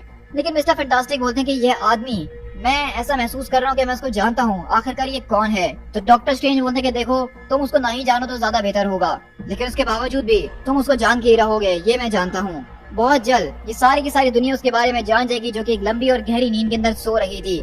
वो उस ख्वाब से बाहर आ जाएंगे जो कि उनको दिखाई जा रहा था, लेकिन जब वो बाहर आएंगे तो वो इस बात की उम्मीद करेंगे कि काश वो कभी इस बारे में ना जानते और हमेशा उसी ख्वाब के अंदर रहते। और अगर एक बार ये सब हो गया तो उसके बाद मैं भी कुछ नहीं कर सकता इन सारी की सारी चीजों को रोकने के लिए। तुम एक ऐसे आदमी हो जिसके अंदर क्यूरियोसिटी भरपूर है, ऑलवेज तुम हमेशा जो नॉलेज की परस्यूट में आगे भागते ही रहते हो, और तुम अपने आप को रोक नहीं सकते हो जब भी तुम्हारे सामने इस तरह की कोई इन्फॉर्मेशन या सिचुएशन मौजूद होती है। तुम्हारे पास इस पजल के छोटे छोटे हिस्से तो मौजूद हैं, लेकिन अब तुम इस पजल के सारे बाकी हिस्सों को मिला के जानना चाहते हो कि आखिरकार ये पिक्चर क्या है। तो ये जो नॉलेज जिसको तुम तलाश कर रहे हो, इसको जानने के लिए जो उसकी कीमत है, क्या तुम वो चुकाने के लिए खड़े हो? क्या तुम वो चुका पाओगे? इस वक्त सारा का सारा फैसला तुम्हारे हाथ में है रीड रिचर्ड, कि आगे क्या करना है। अगर तुम इन सारे के सारे सबूतों को और इस फोल्डर को वापसी वहीं पे रख दो और हमेशा के लिए भूल जाओ तो तुम्हारी ये चॉइस होगी। अब यहाँ पे सिर्फ डिसीजन तुम्हें ही लेना है रीड रिचर्ड। अगर तुम चाहो तो आगे बढ़ सकते हो, या तो तुम चाहो तो इस पूरे के पूरे फोल्डर को नीचे रख दो और भूल जाओ कि तुमने कभी इसको तलाश भी किया था। ये चॉइस तुम्हारी है। लेकिन मैं इस बात को समझ नहीं पा रहा हूँ डॉक्टर स्ट्रेंज कि आखिरकार मैं यहाँ पे चुन क्या रहा हूँ। तो डॉक्टर स्ट्रेंज बोलते हैं, मेरे दोस्त, तुम यहाँ पे इस बात को चुन रहे हो कि किस तरीके से हमारे यूनिवर्स का अंत होने वाला है, लेकिन मैं एक ऐसे सवाल का जवाब आपको कैसे दे सकता हूँ डॉक्टर स्ट्रेंज जब तक मुझे उस सवाल के बारे में नहीं पता। यही तो वो सारा का सारा मामला है जहाँ पे आके हम हमेशा फंस जाते हैं रीड रिचर्ड। अगर मैंने तुम्हारे सामने तुम्हारा सवाल रख दिया तो मैं इस बात की गारंटी लेता हूँ कि तुम इस बात की विश करोगे कि मैंने कभी ये ना किया होता। लेकिन तुम एक बहुत ही ज्यादा ब्रिलियंट मैन हो, तुम हमेशा जो नॉलेज की तरफ खींचे चले जाते हो। तुम एक परवाने की तरह हो जो कि हमेशा रोशनी की तरफ ही बढ़ता है। जब किसी चीज का सोल्यूशन साइंस के अंदर नहीं मिलता है तो तुम अपने ही असाइनमेंट्स को बनाना शुरू कर देते हो। तुम इसे मिस्टर फैंटास्टिक बोलते कि मुझे कुछ समझ में नहीं आ रहा कि आप इन सारी की सारी पहेलियों से क्या बताना चाह रहे हैं मुझे। ये सेंट्री, आपने खुद मुझे अपने मुंह से बताया कि वो एग्जिस्ट करता है, लेकिन मैं उस आदमी को याद क्यों नहीं कर पा रहा हूँ। I can't shake the feeling that I should. और मैं इस बात की फीलिंग को अपने दिमाग से नहीं निकाल पा रहा हूँ कि मुझे सारे के सारे मामले को यहीं पे छोड़ देना चाहिए, क्योंकि अब मैं इस बात को जानता हूँ कि वो एग्जिस्ट करता है और आप मुझसे चाहते हैं कि मैं एक ऐसे आदमी को बुला दूं जो कि एग्जिस्ट करता है और मुझे वो बार बार अपने आप को याद करने के ऊपर मजबूर करवा रहा है, और आप मुझे इसकी कोई वजह भी नहीं दे रहे कि मुझे ऐसा क्यों करना चाहिए। तो आप मुझे ये बताइए स्टीवन कि अगर आप मेरी पोजीशन के अंदर मौजूद होते और अगर आपसे मैं कहता कि इन सारी की सारी चीजों को छोड़ दे और भुला दें, तो क्या आप इन सबको छोड़ के चले आते? तो डॉक्टर स्ट्रेंज बोलते कि नहीं, मैं कभी भी ऐसा नहीं कर पाता। तो चलो, अगर फिर तुम्हारी इजाजत है तो मैं तुम्हें एक ऐसा इवेंट दिखाना चाहता हूँ जो कि हम दोनों की पास्ट मेमोरी से है, जो कि तुम्हारे दिमाग से निकाल दिया गया है। बी होल्ड, ये है जो उस दिन हुआ था और शायद ऐसा ही दोबारा भी हो सकता है। और हम देखते हैं कि डॉक्टर स्टीवन स्ट्रेंज अपनी उंगलियों के अंदर एक छोटी सी प्रोजेक्शन दिखाते हैं जो कि उनके एक पास्ट की इवेंट की है, जहाँ पे हम देखते हैं कि रीड रिचर्ड डॉक्टर स्ट्रेंज के साथ मौजूद और कहते हैं, मुझे नहीं पता कि कितनी देर तक काम करेगा स्टीवन, अगर हमारे पास कोई चांस है तो यही हमारा इकलौता चांस है। फॉर गॉड सेक इसको काम करना ही होगा। तो डॉक्टर स्ट्रेंज बोलते हैं कि अग्रीड रिचर्ड्स, मुझे नहीं पता कि अगर हमारी ये वाली डिवाइस ही पूरी तरीके से बर्बाद हो गई तो उसके बाद हमारा किस चीज से सामना होने वाला है, उसको हम सोच भी नहीं सकते हैं। और इसी तरह हम देखते हैं कि बाकी फैंटास्टिक फोर के मेंबर भी मौजूद है जो कि इस पूरी की पूरी डिवाइस को तैयार कर रहे हैं और वो लोग बस यही दुआ कर रहे हैं कि इनकी ये डिवाइस काम कर जाए, वरना कुछ बहुत ही ज्यादा बुरा हो सकता है। और अगले पर रिचर्ड बोलते हैं, इट्स नाउ और नेवर स्टीवन, मैं इस वक्त इतना ज्यादा एग्जॉस्टेड हो चुका हूँ कि मैं कुछ सही तरीके से सोच भी नहीं पा रहा हूँ। इससे पहले कि मैं इस मशीन को एक्टिवेट करूँ, मैं चाहता हूँ कि आप मुझसे एक वादा करें। तो स्टीवन बोलते कि मैं वो जरूर करूंगा जो कुछ भी मैं कर सकता हूँ, तो मुझे बताओ कि रीड के तुम क्या चाहते हो। तो रीड बोलते हैं कि 10 सेंचुरी, अगर जिंदगी में मैं कभी भी उसके बारे में याद करने की कोशिश करूँ, in the name of all humanity, आप मुझसे इस बात का वादा करें कि चाहे कुछ भी हो जाए आप मुझे उसके बारे में नहीं बताएंगे और आप मुझे उसको हमेशा के लिए भुला के ही रखेंगे। तो इसे रीड टीचर बोलते हैं कि वो तुम थे जिसने उस वीसीआर टेप को डिस्ट्रॉय करा था, क्योंकि मैंने आपसे ऐसा करने के लिए कहा था, क्योंकि मैंने आपसे कहा था कि सेंट्री के बारे में कभी किसी को नहीं पता चलना चाहिए। तो स्ट्रेंज बोलते कि हाँ बिल्कुल, तुम मेरी बात को ठीक तरीके से समझे हो। तो अब हमारी कहानी वहीं पे दोबारा घूम कर आ चुकी है। तुमने मुझसे कहा था कि तुम उस सवाल का जवाब कैसे दे सकते हो जिसका सवाल ही तुम्हें ना पता हो। तुमने कहा था कि तुम्हें नहीं पता कि वो सवाल क्या है, तो अब तुम जानते हो कि सवाल क्या है। लेकिन अब असली सवाल ये है, क्या तुम अपनी दी हुई एडवाइस को मानोगे या फिर उसके खिलाफ जाने की कोशिश करोगे। तो हम देख रहे हैं कि कितने ज्यादा जबरदस्त तरीके से यहाँ पे ये कहानी अब पहले से और भी ज्यादा इंटरेस्टिंग हो गई है, जहाँ पे डॉक्टर स्ट्रेंज ने हमें एक बहुत ही बड़ा खुलासा दिया है और हम इस बात को मान सकते हैं कि वो आदमी रॉबर्ट रेनॉल्ड जो कह रहा है शायद वो पागल नहीं है और वो झूठ नहीं कह रहा। इसी तरह हमारी कहानी जो है बेसिकली एक्सेवियर इंस्टीट्यूट के अंदर शिफ्ट होती है, जहाँ पे सारे के सारे एक्समैन अपनी जबरदस्त तरीके से डेंजर रूम के अंदर प्रैक्टिस कर रहे होते हैं। और हम देखते हैं कि प्रोफेसर चार्ल्स एक्सेवियर भी यहाँ पे मौजूद है जो कि अपने स्टूडेंट्स की तैयारी करवा रहे होते हैं। और अगले पल सेंट्री वहाँ पे आता है और अपने दिमाग के जरिए प्रोफेसर से बात करते हुए कहता है, क्या आप मुझे सुन सकते हैं। हाँ मैं तुम्हें सुन सकता हूँ। तो क्या आप जानते हैं कि मैं कौन हूँ। आई एम सर्टेन कि मैं तुम्हें जानता हूँ, लेकिन तुम्हारी आइडेंटिटी के सच जो है उसको ऐसी जगह पे छुपा के रखा है जिस तक मैं पहुँच नहीं पा रहा हूँ। आई सेंस कि तुम शायद मेरे एक दोस्त हो। कॉन्सेंट्रेट प्रोफेसर एक्सेवियर, मेरे दिमाग के हर एक छोटे से छोटे कैविटी के अंदर जाइए, मेरे स्पिरिचुअल बीइंग के अंदर जाने की कोशिश कीजिए, आप जरूर तलाश कर ही लेंगे कि मैं कौन हूँ। तुम्हारे दिमाग के अंदर कुछ ऐसी चीजें मौजूद है जो कि मुझे काफी ज्यादा ट्रबल दे रही हैं। एक पास्ट हॉरर जो कि बहुत जल्द तुम्हारे सामने दोबारा आने वाला है, वो बहुत ही ज्यादा ठंडा है, डार्क है। ओ मेरे दोस्त मुझे बताओ, ये चीज जो कि मैं तुम्हारे दिमाग के अंदर देख रहा हूँ, ये शैडो क्रिएचर, क्या ये इतनी ज्यादा कैपेबल है सारे के सारे इविल चीजें के करने की। मैं आपको बता नहीं सकता हूँ कि वो क्या क्या कर सकता है और क्या नहीं कर सकता है। मैं आपको जब तक नहीं बता सकता उसके बारे में, जब तक आप इन सारी की सारी चीजों को एक्सेप्ट करने के लिए तैयार न हो कि सबका क्या मतलब है। तो इसलिए आपके लिए इस वक्त ये बहुत ही ज्यादा जरूरी है एक्सेवियर कि आपको मुझे याद करना ही होगा। मैं तुम्हें याद तो करना चाहता हूँ, लेकिन मैं तुम्हें याद करने की जितनी ज्यादा कोशिश कर रहा हूँ वो मुझे उतना ही ज्यादा मुश्किल लग रहा है। एक ऐसा वेट मेरे दिमाग के अंदर इस वक्त मौजूद है जो कि मैंने इससे पहले कभी महसूस नहीं किया। मेरे ख्याल से मुझे तुम्हें याद नहीं करना चाहिए, ये गलत हो रहा है, ये करना मेरे ख्याल से गलत होगा। और अगले बार हम देखते हैं कि यहाँ पे वुल्वरीन, रोग वगैरह मौजूद होते हैं और रोग कहती है, प्रोफेसर एक्सेवियर क्या आप ठीक हैं। तो वुल्वरीन बोलता है कि लगता है कि चार्ल्स की जरा आंखों की तरफ देखो रोग, मुझे तुम शायद पागल कहो लेकिन मैं यहाँ पे एक फोर्स के डिस्टरबेंस को सेंस तो कर ही सकता हूँ। आखिरकार ये सारे के सारे लोग कौन है एक्सेवियर, मैं इनमें से सबको रिकॉग्नाइज नहीं कर पा रहा हूँ। ये मेरे ही लोग हैं जो अब मेरे साथ होते हैं। क्या ये सारे के सारे लोग एक्समैन हैं? क्या ये सारे के सारे नए एक्समैन हैं? मैं इनसे पहले कभी नहीं मिला हूँ। जरा एक मिनट, क्या ये एंजल है? आखिरकार इसके साथ हुआ क्या है? ये तो पहले से काफी डिफरेंट नजर आ रहा है। हाँ मैं जानता हूँ, जब तुम आखिरी बार मुझसे मिले थे तब से अब तक काफी चीजें बदल चुकी हैं। हाँ तुम मुझे याद आ चुके हो, तुम यहाँ से दूर चले गए थे, लेकिन तुम इतने वक्त से थे कहाँ? सेंट्री। तो हम देखते हैं कि बेसिकली प्रोफेसर चार्ल्स एक्सेवियर जब उसके दिमाग के अंदर घुसे तो वो जान गए कि यही दरअसल सेंट्री है। और वो कहता है कि मुझे इस बारे में नहीं पता, लेकिन वॉइड वापसी लौट कर आ रहा है। प्रोफेसर एक्सेवियर, क्या आप इस बात को समझ रहे हैं कि इसका क्या मतलब है? द वॉइड, वो वापसी लौट कर आ रहा है, वो भी अर्थ के ऊपर, लेकिन ये हो कैसे सकता है? सच कहूँ तो इस वक्त मेरे पास इस बात का कोई जवाब नहीं है कि ये सब कुछ कैसे हो रहा है, लेकिन इस वक्त मैं अपने आप के एग्जिस्टेंस को तलाश करने की कोशिश कर रहा हूँ जो कि मुझसे ही चुरा लिया गया है। तो इसलिए हम सब के लिए बहुत ही ज्यादा जरूरी है कि हमें एक दूसरे को याद करना होगा, हमें एक दूसरे को पहचानना होगा, क्योंकि ये सारी की सारी मेमोरीज ही हमारी सबसे बड़ी डिफेंस है उस वॉइड के खिलाफ। और अगले ही पल हम देखते हैं कि सेंट्री यहाँ से गायब होता है और प्रोफेसर एकदम चिल्ला के अपने होश में आते हैं और कहते हैं तो सारे के सारे ट्रेनिंग सेशन को फौरन कैंसिल कर दिया जाए, उसको हम बाद में निपटाएंगे। इस वक्त हमारे पास एक बहुत ज्यादा इंपॉर्टेंट चीज है जिसको हमें फौरन से देखना होगा।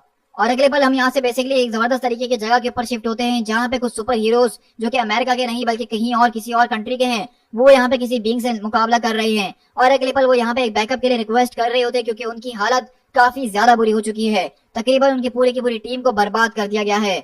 और वो कहता है उनका लीडर, प्लीज अगर आप हमें सुन सकते हैं, for the love of God आपको यहाँ पे मदद भेजनी ही होगी, फौरन से यहाँ पे मदद भेजिए इससे पहले कि वो लौट कर वापसी आए। Oh no, oh no, red dragon तुम्हारा ट्रांसमिशन टूट रहा है, हम तुम्हें सुन नहीं पा रहे हैं, प्लीज अपने कोऑर्डिनेट्स को रिपीट करो गैरेट। और अगले बार हम देखेंगे जो ये बाकी की सुपर हीरो टीम है ये यहाँ पे मौजूद होती है, जो कि दरअसल स्पेनिश टीम है। और वो कहते हैं कि वहां पे हमें पता चला है कि किस तरीके से पूरे के पूरे स्पेन और एथेंस के अंदर जबरदस्त तरीके के झटके आ रहे हैं, जो कि बिल्कुल भी हल्के नजर नहीं आ रहे।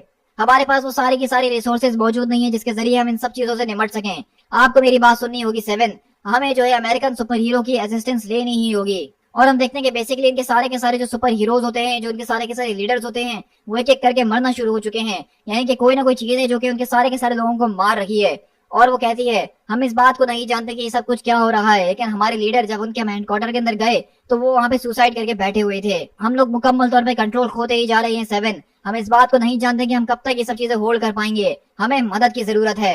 और अगले पल हम देखते हैं कि उनका जो एक आर्टिफिशियल इंटेलिजेंस होता है वो बताता है कि वो सारी की सारी चीजों का इन्फॉर्मेशन को जमा करने की कोशिश कर रहा है, लेकिन इन सारे के सारे अटैक्स के अंदर कोई डिस्टर्बेंस, कोई पैटर्न नजर नहीं आ रहा है। लेकिन अभी अचानक जो है दोबारा से एक 99.3% की रेटिंग मिली है, जो कि इसी सारे के सारे अटैक से मिलती जुलती है। अलर्ट अलर्ट, एक अनयूजुअल एक्टिविटी हो रही है सेक्टर 9 एंड 12 के अंदर। और अगले पल वो सारे के सारे हीरोज तैयार होते हैं और कहते हैं देख के तो ऐसा ही लग रहा है जो इन्फॉर्मेशन हमारे पास आ रही है कि एक जबरदस्त तरीके का ब्लैक क्लाउड जो है वो पूरे के पूरे यूक्रेन सिटी के ऊपर आ चुका है और वो आगे बढ़ता ही जा रहा है। तो उनका लीडर बोलता है what the hell is going on, आखिरकार यहाँ पे ये सब चल क्या रहा है। और इसी तरह हम अगले पल यहाँ से डेली ब्यूगल के अंदर शिफ्ट होते हैं, जहाँ पे पीटर आता है और वहाँ पर उनके बॉस आके कहता है हाय पीटर, आखिरकार तुम इतने दिनों के बाद इस वक्त यहाँ पे कर क्या रहे हो। तो कहता है कि I am not sure Robbie कि मैं यहाँ पे क्या कर रहा हूँ। तो वहीं से वो बोलता है कि चलो अगर तुम अब यहाँ पे आए गए तो मैं तुमसे एक सवाल करता हूँ, क्या तुम्हें ऐसा लगता है कि कोई एक बहुत ही बड़ी मशहूर मैगजीन कंपनी उसने अपने किसी एक इशू को बीच में से गायब कर दिया हो या उसको पब्लिश ना किया हो, तो क्या ऐसा हो सकता है कि कोई एक अपने इशू का मिस नंबर कर दे और बीच में से उसकी सीक्वेंस को तोड़ दे? क्या ऐसा अक्सर होता है या फिर ये ऐसा कभी नहीं होता? तो रॉबी बोलता है कि देखो पीटर तुम ये क्या बातें कर रहे हो, सच कहूँ तो मुझे कुछ भी समझ में नहीं आ रहा है। तो कहता है कि वेल चलो मैं तुम्हें समझाता हूँ। फॉर एग्जाम्पल अगर हम इस क्लैरिन मैगजीन को लें, मैं इसको चेक कर रहा था और उसके सारे के सारे इश्यूज को देख रहा था और मैंने देखा कि किस तरीके से ये कभी कभार जो है एक सीक्वेंस के अंदर नहीं चलता है। जैसा कि तुम यहाँ पे देख सकते हो, इसका यहाँ पे इश्यू नंबर 742 तो मौजूद है, लेकिन उसके बाद इश्यू नंबर 743 नहीं बल्कि उसके बजाय 744 है। इसका मतलब कि यहाँ पे इश्यू नंबर 743 है ही नहीं, इधर उसको कभी प्रिंट नहीं किया है या फिर इन फाइल्स के अंदर वो मौजूद नहीं है। और अगर वो यहाँ कहीं मौजूद है, मैं उसको बहुत देर से ढूंढ रहा हूँ लेकिन वो मुझे कहीं नहीं मिल रहा है रॉबी। तो वहीं से रॉबी बोलता है कि यहाँ पे कोई नंबर 743 है ही नहीं, वो एग्जिस्ट ही नहीं करता है क्योंकि उसको एग्जिस्ट करना अलाउड ही नहीं है। और अगले पल पीटर इस बात के ऊपर तवज्जो देता है और कहता है इट डजंट एग्जिस्ट, उसको एग्जिस्ट करना अलाउ ही नहीं है, लेकिन ये कैसे पॉसिबल हो सकता है। और अगले पल उसके दिमाग के अंदर एक पुराना फ्लैशबैक आता है और वो जानता है कि दरअसल क्लैरियन मैगजीन का जो इशू नंबर 743 था वो किसी और के ऊपर नहीं बल्कि वो सेंट्री के ऊपर ही लिखा गया था और उसके कवर के ऊपर वही फोटो थी जो कि पीटर पार्कर ने ली थी। और अगले पल पीटर को याद आता है oh my God Robbie the Sentry, I think मुझे सब कुछ याद आ रहा है।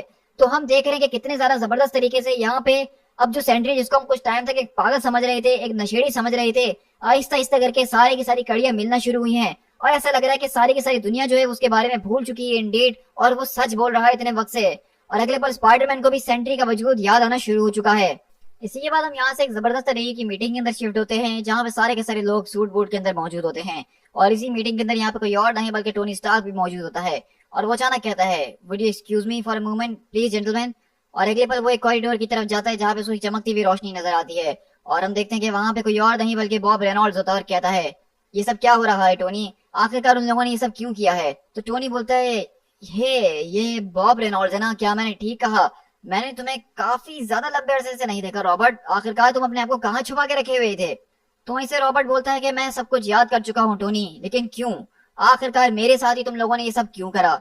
तो टोनी बोलता है कि मुझे नहीं पता इस बारे में बॉब, ये बहुत ही ज्यादा स्ट्रेंज है, ये कैसी फीलिंग है जिसको मैं तुम्हें समझा नहीं सकता हूँ, मुझे तो तुम्हें कभी याद करना ही नहीं चाहिए था, लेकिन ये सब चल क्या रहा है, तुम्हें क्या लगता है। तो वहीं से अगले पल हम देखते हैं कि उसको गुस्सा आता है और वो सीधा आके टोनी को पकड़ते हुए बोलता है it was me Tony the Sentry, मैं वो था जो कि तुम लोगों से पहले यहाँ पे दुनिया को बचा रहा था, मैं वो था जो कि इस दुनिया के अंदर सबसे पहला सुपर हीरो था जिसको देखने के बाद ही तुम सारे के सारे लोग हीरोज बने थे। Look at me in the eyes and tell me, आखिरकार तुम लोग मेरे साथ ये सब कुछ कैसे कर सकते हो।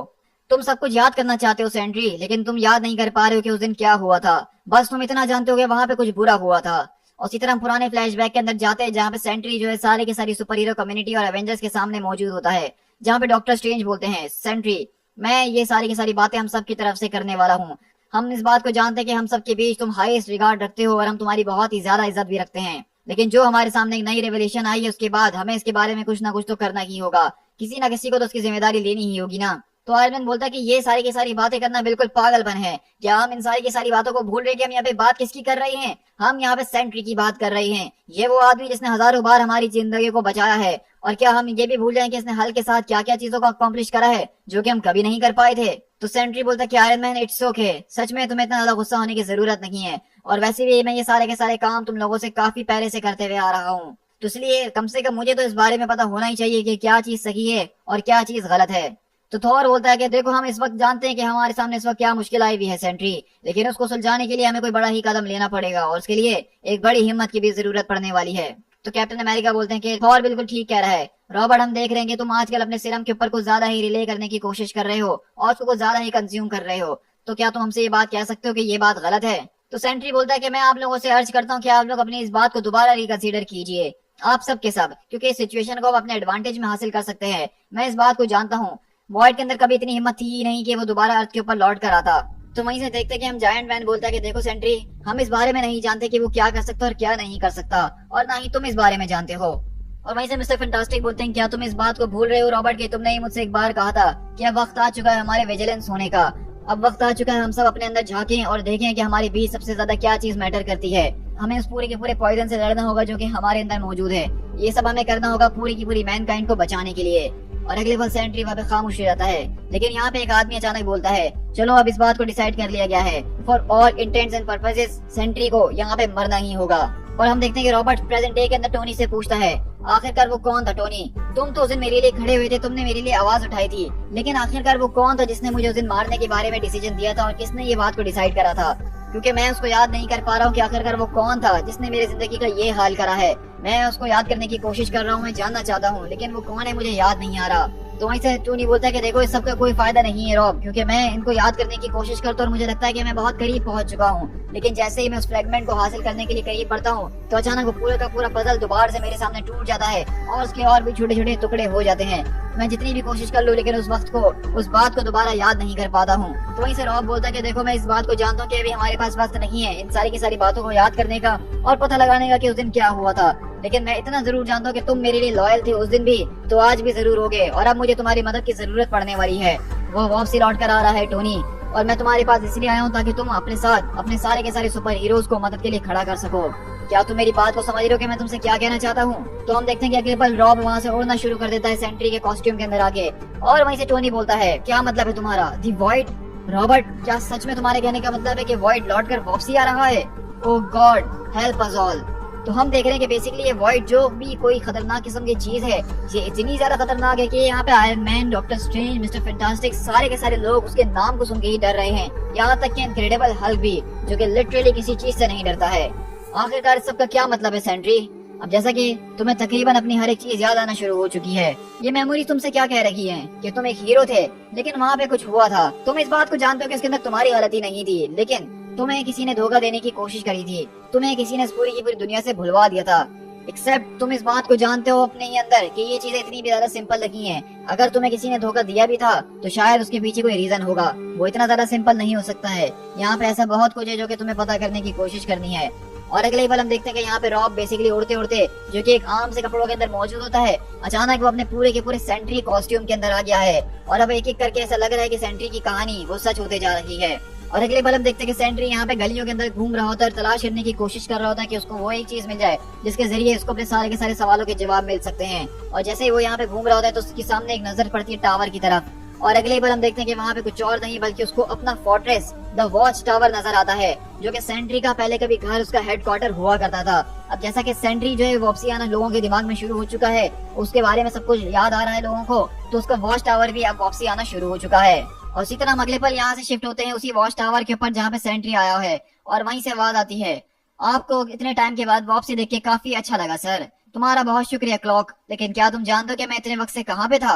तो हम देखते हैं कि बेसिकली यहाँ पे सेंट्री के वॉच टावर के ऊपर ये इसका आर्टिफिशियल इंटेलिजेंस है जिससे वो बात कर रहा है।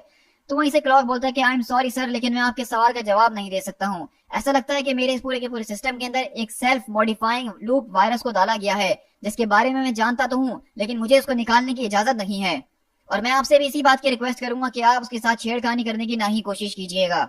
तो सेंट्री बोलता है कि तुमने तो अपने आप को काफी अडेप्ट कर लिया है क्लॉक, लेकिन ये जो नई डिवाइस तुम्हारे साथ जोड़ी गई है, क्या ये तुम्हारी नई प्रोग्रामिंग का हिस्सा है?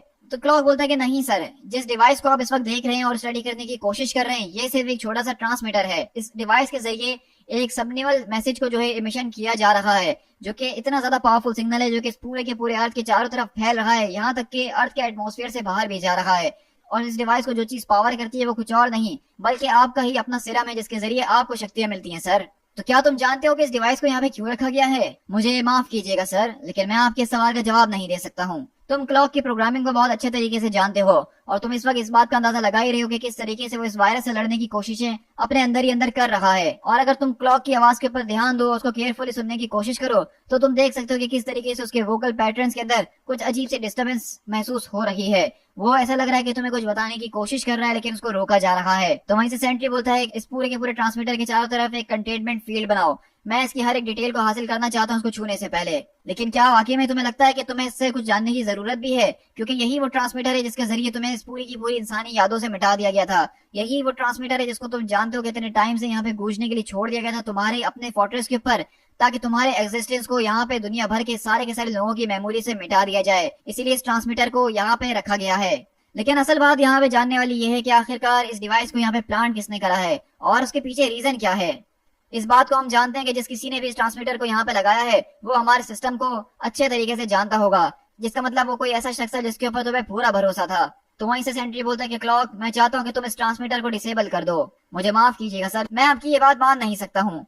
आखिरकार तुम ये किसके ऑर्डर्स को फॉलो कर रहे हो? सर, ये ऑर्डर्स मुझे आप नहीं दिए थे, लेकिन ये बातें कोई मेक सेंस नहीं बना रही हैं। अब मैं तुमसे नए ऑर्डर को फॉलो करने के लिए कह रहा हूँ तो तुम उसको क्यों नहीं मान रहे हो? सर, मैं आपको पहले ही वार्न कर देना चाहता हूँ कि अगर इस वायरस के साथ छेड़छाड़ करने की कोशिश करी या फिर मैंने इस ट्रांसमीटर को बंद करने की कोशिश करी तो ये वायरस इतना ज्यादा खतरनाक है जो कि मेरे पूरे के पूरे ऑपरेटिंग सिस्टम को शट डाउन कर सकता है और मुझे ये बिल्कुल यूजलेस बना देगा। तो इसलिए इस ट्रांसमीटर के साथ छेड़खानी करने से पहले आप इन सारी की सारी बातों को सोच लीजिएगा। क्लॉक, क्या तुम्हें याद है कि आखिरी बार तुमने मुझे कब देखा था? कोर्स सर, मुझे याद है। अच्छा, तो उस वक्त यहाँ पे और कौन मौजूद था? तो क्लॉक बोलता है कि सर, आप यहाँ पे मौजूद थे। क्या तुम्हारे पास इस बात का एक्सेस मौजूद है कि तुम्हें आखिरी ऑर्डर किसने दिया था इस डिवाइस को एक्टिवेट करने से पहले? हाँ, मुझे पता तो है, लेकिन मैं उसको बता नहीं सकता हूँ। इस बात से कोई फर्क नहीं पड़ता है, मुझे तुम्हें बताना ही होगा। मुझे बताओ कि आखिरकार तुम्हें ये ऑर्डर दिया किसने था? तो वहीं से अगले पल क्लॉक बोलता है कि सर, ये ऑर्डर किसी और ने नहीं बल्कि रीड रिचर्ड्स ने दिया था। और अगले पल हम यहाँ से सीधा एक्समैन के पास शिफ्ट होते हैं, जहाँ पे स्टॉर्म और आर्क एंजल बेसिकली प्रोफेसर के पास मौजूद होते हैं, जो कि अपनी अजीबोगरीब सोचों के अंदर मौजूद हैं। और ये देखिए, स्टॉर्म और एंजल काफी ज्यादा परेशान हो रहे हैं और एंजल बोलता है कि मैंने प्रोफेसर से बात करने की कोशिश करी है, लेकिन बस वो यहाँ पे कुछ बता नहीं रही और हमें कह रहे हैं कि हमें एक दूसरे का ख्याल रखना होगा क्योंकि कुछ बहुत बड़ा होने वाला है। और सच कहूँ तो ये बात मुझे काफी ज्यादा डरा रही है, क्योंकि इससे पहले मैंने प्रोफेसर को कभी भी इतनी ज्यादा टेंशन के अंदर नहीं देखा था। और अगले पल हम देखते हैं कि बेसिकली सेंट्री वहां पे उस पूरे के पूरे ट्रांसमीटर को जो है डिसेबल करने की कोशिश कर रहा होता है और वो अपने दिमाग के अंदर सोचते हुए बताता है, इस पूरे के पूरे ट्रांसमीटर को देख के मैं यही अंदाजा लगा सकता हूँ कि इसको बहुत ही ज्यादा क्रूडली बनाया गया है। ऐसा लग रहा है कि इसको बहुत ज्यादा जल्दबाजी में कंस्ट्रक्ट किया गया था। ना ही इसके अंदर कोई ट्रिप वायर्स है और ना ही कोई ऐसा एडिशनल वायरस नजर आ रहा है जो कि इसको और ज्यादा खराब कर सकता है।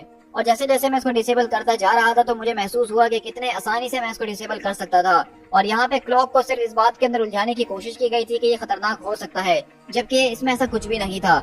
और जैसे ही मैंने इस ट्रांसमीटर को बंद करा तो अचानक एक तरह की साइलेंस मुझे सुनाई दी। For the first time in instant मुझे ऐसा महसूस हुआ कि यहाँ पे शायद अब कुछ भी नहीं होगा, एक्सेप्ट अचानक इस पूरे के पूरे वॉच टावर के अंदर से एक जबरदस्त तरीके की शॉकवेव पैदा होती है जो कि अराउंड द ग्लोब फैलती है। और उस पूरे की पूरी शॉकवेव के साथ अचानक जो सारे के सारे लोग एक नींद के अंदर सो रहे थे, जो एक सपने को देख रहे थे, वो सपने से उठ जाते हैं और अचानक उनको मैं याद आना शुरू हो जाता हूँ। तो अगले ही पल हम देखते हैं कि जैसे ही सेंट्री बेसिकली वॉच टावर के ऊपर से इस ट्रांसमीटर को बंद करता है तो उसकी वजह से ये सारे के सारे लोगों को इस दुनिया के ऊपर से ये बात भुलवा दी गई थी, इस सेंट्री इस दुनिया के अंदर एग्जिस्ट करता है। और जैसे ही उस ट्रांसमीटर को बंद करते हैं तो अगले पल इस दुनिया को याद आ जाता है कि सेंट्री नाम का एक हीरो मौजूद है, जहाँ पे आप देखते हैं कि दुनिया भर के अंदर सेंट्री के बारे में लोग याद करना शुरू कर चुके हैं। जो लोग उसके बड़े बड़े फैंस हुआ करते थे उसके पोस्टर्स को लगा रहे हैं। सेंट्री का जो कि एक साइड किक हुआ करता था बिली के नाम से, वो अपने यूनिफॉर्म को निकाल के दोबारा तैयार हो रहा है। इसी तरह सारे के सारे सुपर हीरोज भी ये बात को याद कर चुके हैं, खासकर रीड रिचर्ड, कि उन्होंने क्या किया था और ये सब दोबारा से हो रहा है। और इन सब के साथ साथ सबसे बड़ी बात ये है सेंट्री कि फाइनली तुम्हें अब सब कुछ याद आ गया है। और इसी तरह हम एक पुराने फ्लैशबैक के अंदर शिफ्ट होते हैं, जहाँ पे एक जबरदस्त तरीके की फाइट दिखाई जा रही होती है, जहाँ पे बेसिकली इस पूरी की पूरी फाइट के अंदर सेंट्री की मौत हो चुकी है और बिल्कुल सेम उसी स्टाइल के अंदर जिस तरह सुपरमैन की मौत डूम्सडे से लड़ते हुए होती है। और बताया जाता है कि आज का ये वो दिन है जब माइटी सेंट्री फेल कर चुका है, सारे के सारे हीरोज उसके गम मनाने के लिए आए हुए हैं। तुम मर गए थे Sentry, for all intent and purposes, और ये अच्छे के लिए किया गया था, क्योंकि बताया तो ऐसा ही जा रहा था कि यहाँ पे तुम्हें मारने की कोशिश की गई थी, लेकिन तुम सच में नहीं मरे थे, बल्कि ये एक तरह का सेटअप था जो कि सारे के सारे सुपर हीरोज ने मिलकर तुम्हारे खिलाफ करने की कोशिश करी थी। लेकिन आखिरकार इस पूरे के पूरे सेटअप का क्या पर्पस था, ये सब किया क्यों गया था? तुम्हें अच्छी तरीके से याद आ रहा है अब कि किस तरीके से तुम अपनी ही फ्यूनरल के अंदर मौजूद थे और ये सारी की सारी चीजों को देख रहे थे कि किस तरीके से सारे के सारे सुपर हीरोज यहाँ पे खड़े होकर सिर्फ ड्रामेबाजी करने की कोशिश कर रहे हैं और लंबी लंबी स्पीचेस दे रहे हैं। तुम्हारे ऑनर के अंदर 51 गन सल्यूट भी किया गया था, और अब फाइनली तुम्हें ये बात भी याद आ चुकी है कि वो कौन था जिसने तुम्हें धोखा देने की कोशिश करी थी, और वो शख्स कोई और नहीं बल्कि सच के ऊपर होने वाला तुम्हारा बेस्ट फ्रेंड था। और इसी तरह हम देखते हैं कि उस पूरी की पूरी फ्यूनरल के अंदर रीड रिचर्ड यहाँ पे मौजूद होते और कहते हैं सेंट्री वो एक गद्दार था। मैं आज सेंट्री को दफनाने के लिए यहाँ पे जरूर आया हूँ, लेकिन मैं इस बात से मुकर नहीं सकता हूँ कि वो आज तक अपनी जिंदगी में कोई भी ऐसा काम नहीं करा जिसको हम हीरोइक फीट कह सकें। सेंट्री ने हमें आज तक सिर्फ धोखा दिया और कुछ भी नहीं दिया, क्योंकि हमें पता लगा कि किस तरीके से उस पूरे के पूरे सिरम का वो एडिक्ट हो चुका था और उसकी लत उसको लग चुकी थी। और यहाँ तक कि हमें ये बात भी पता चली कि किस तरीके से अंडरवर्ल्ड के अंदर उसके बड़े बड़े जो है क्राइम्स ऑर्गेनाइजेशन के साथ ताल्लुकात थे, जिनसे वो रिश्वत वगैरह लिया करता था और उनके लिए वो मर्डर्स वगैरह भी कमिट किया करता था। मेरी नजर के अंदर सेंट्री कोई हीरो नहीं बल्कि एक कॉमन क्रिमिनल है जो कि आज इस दुनिया से जा चुका है। तो हम देखते हैं कि इस पूरे के पूरे फ्लैशबैक के अंदर रीड रिचर्ड यहाँ पे दुनिया के सामने ये बात बताते हैं कि सेंट्री मर गया है और वो एक क्रिमिनल था।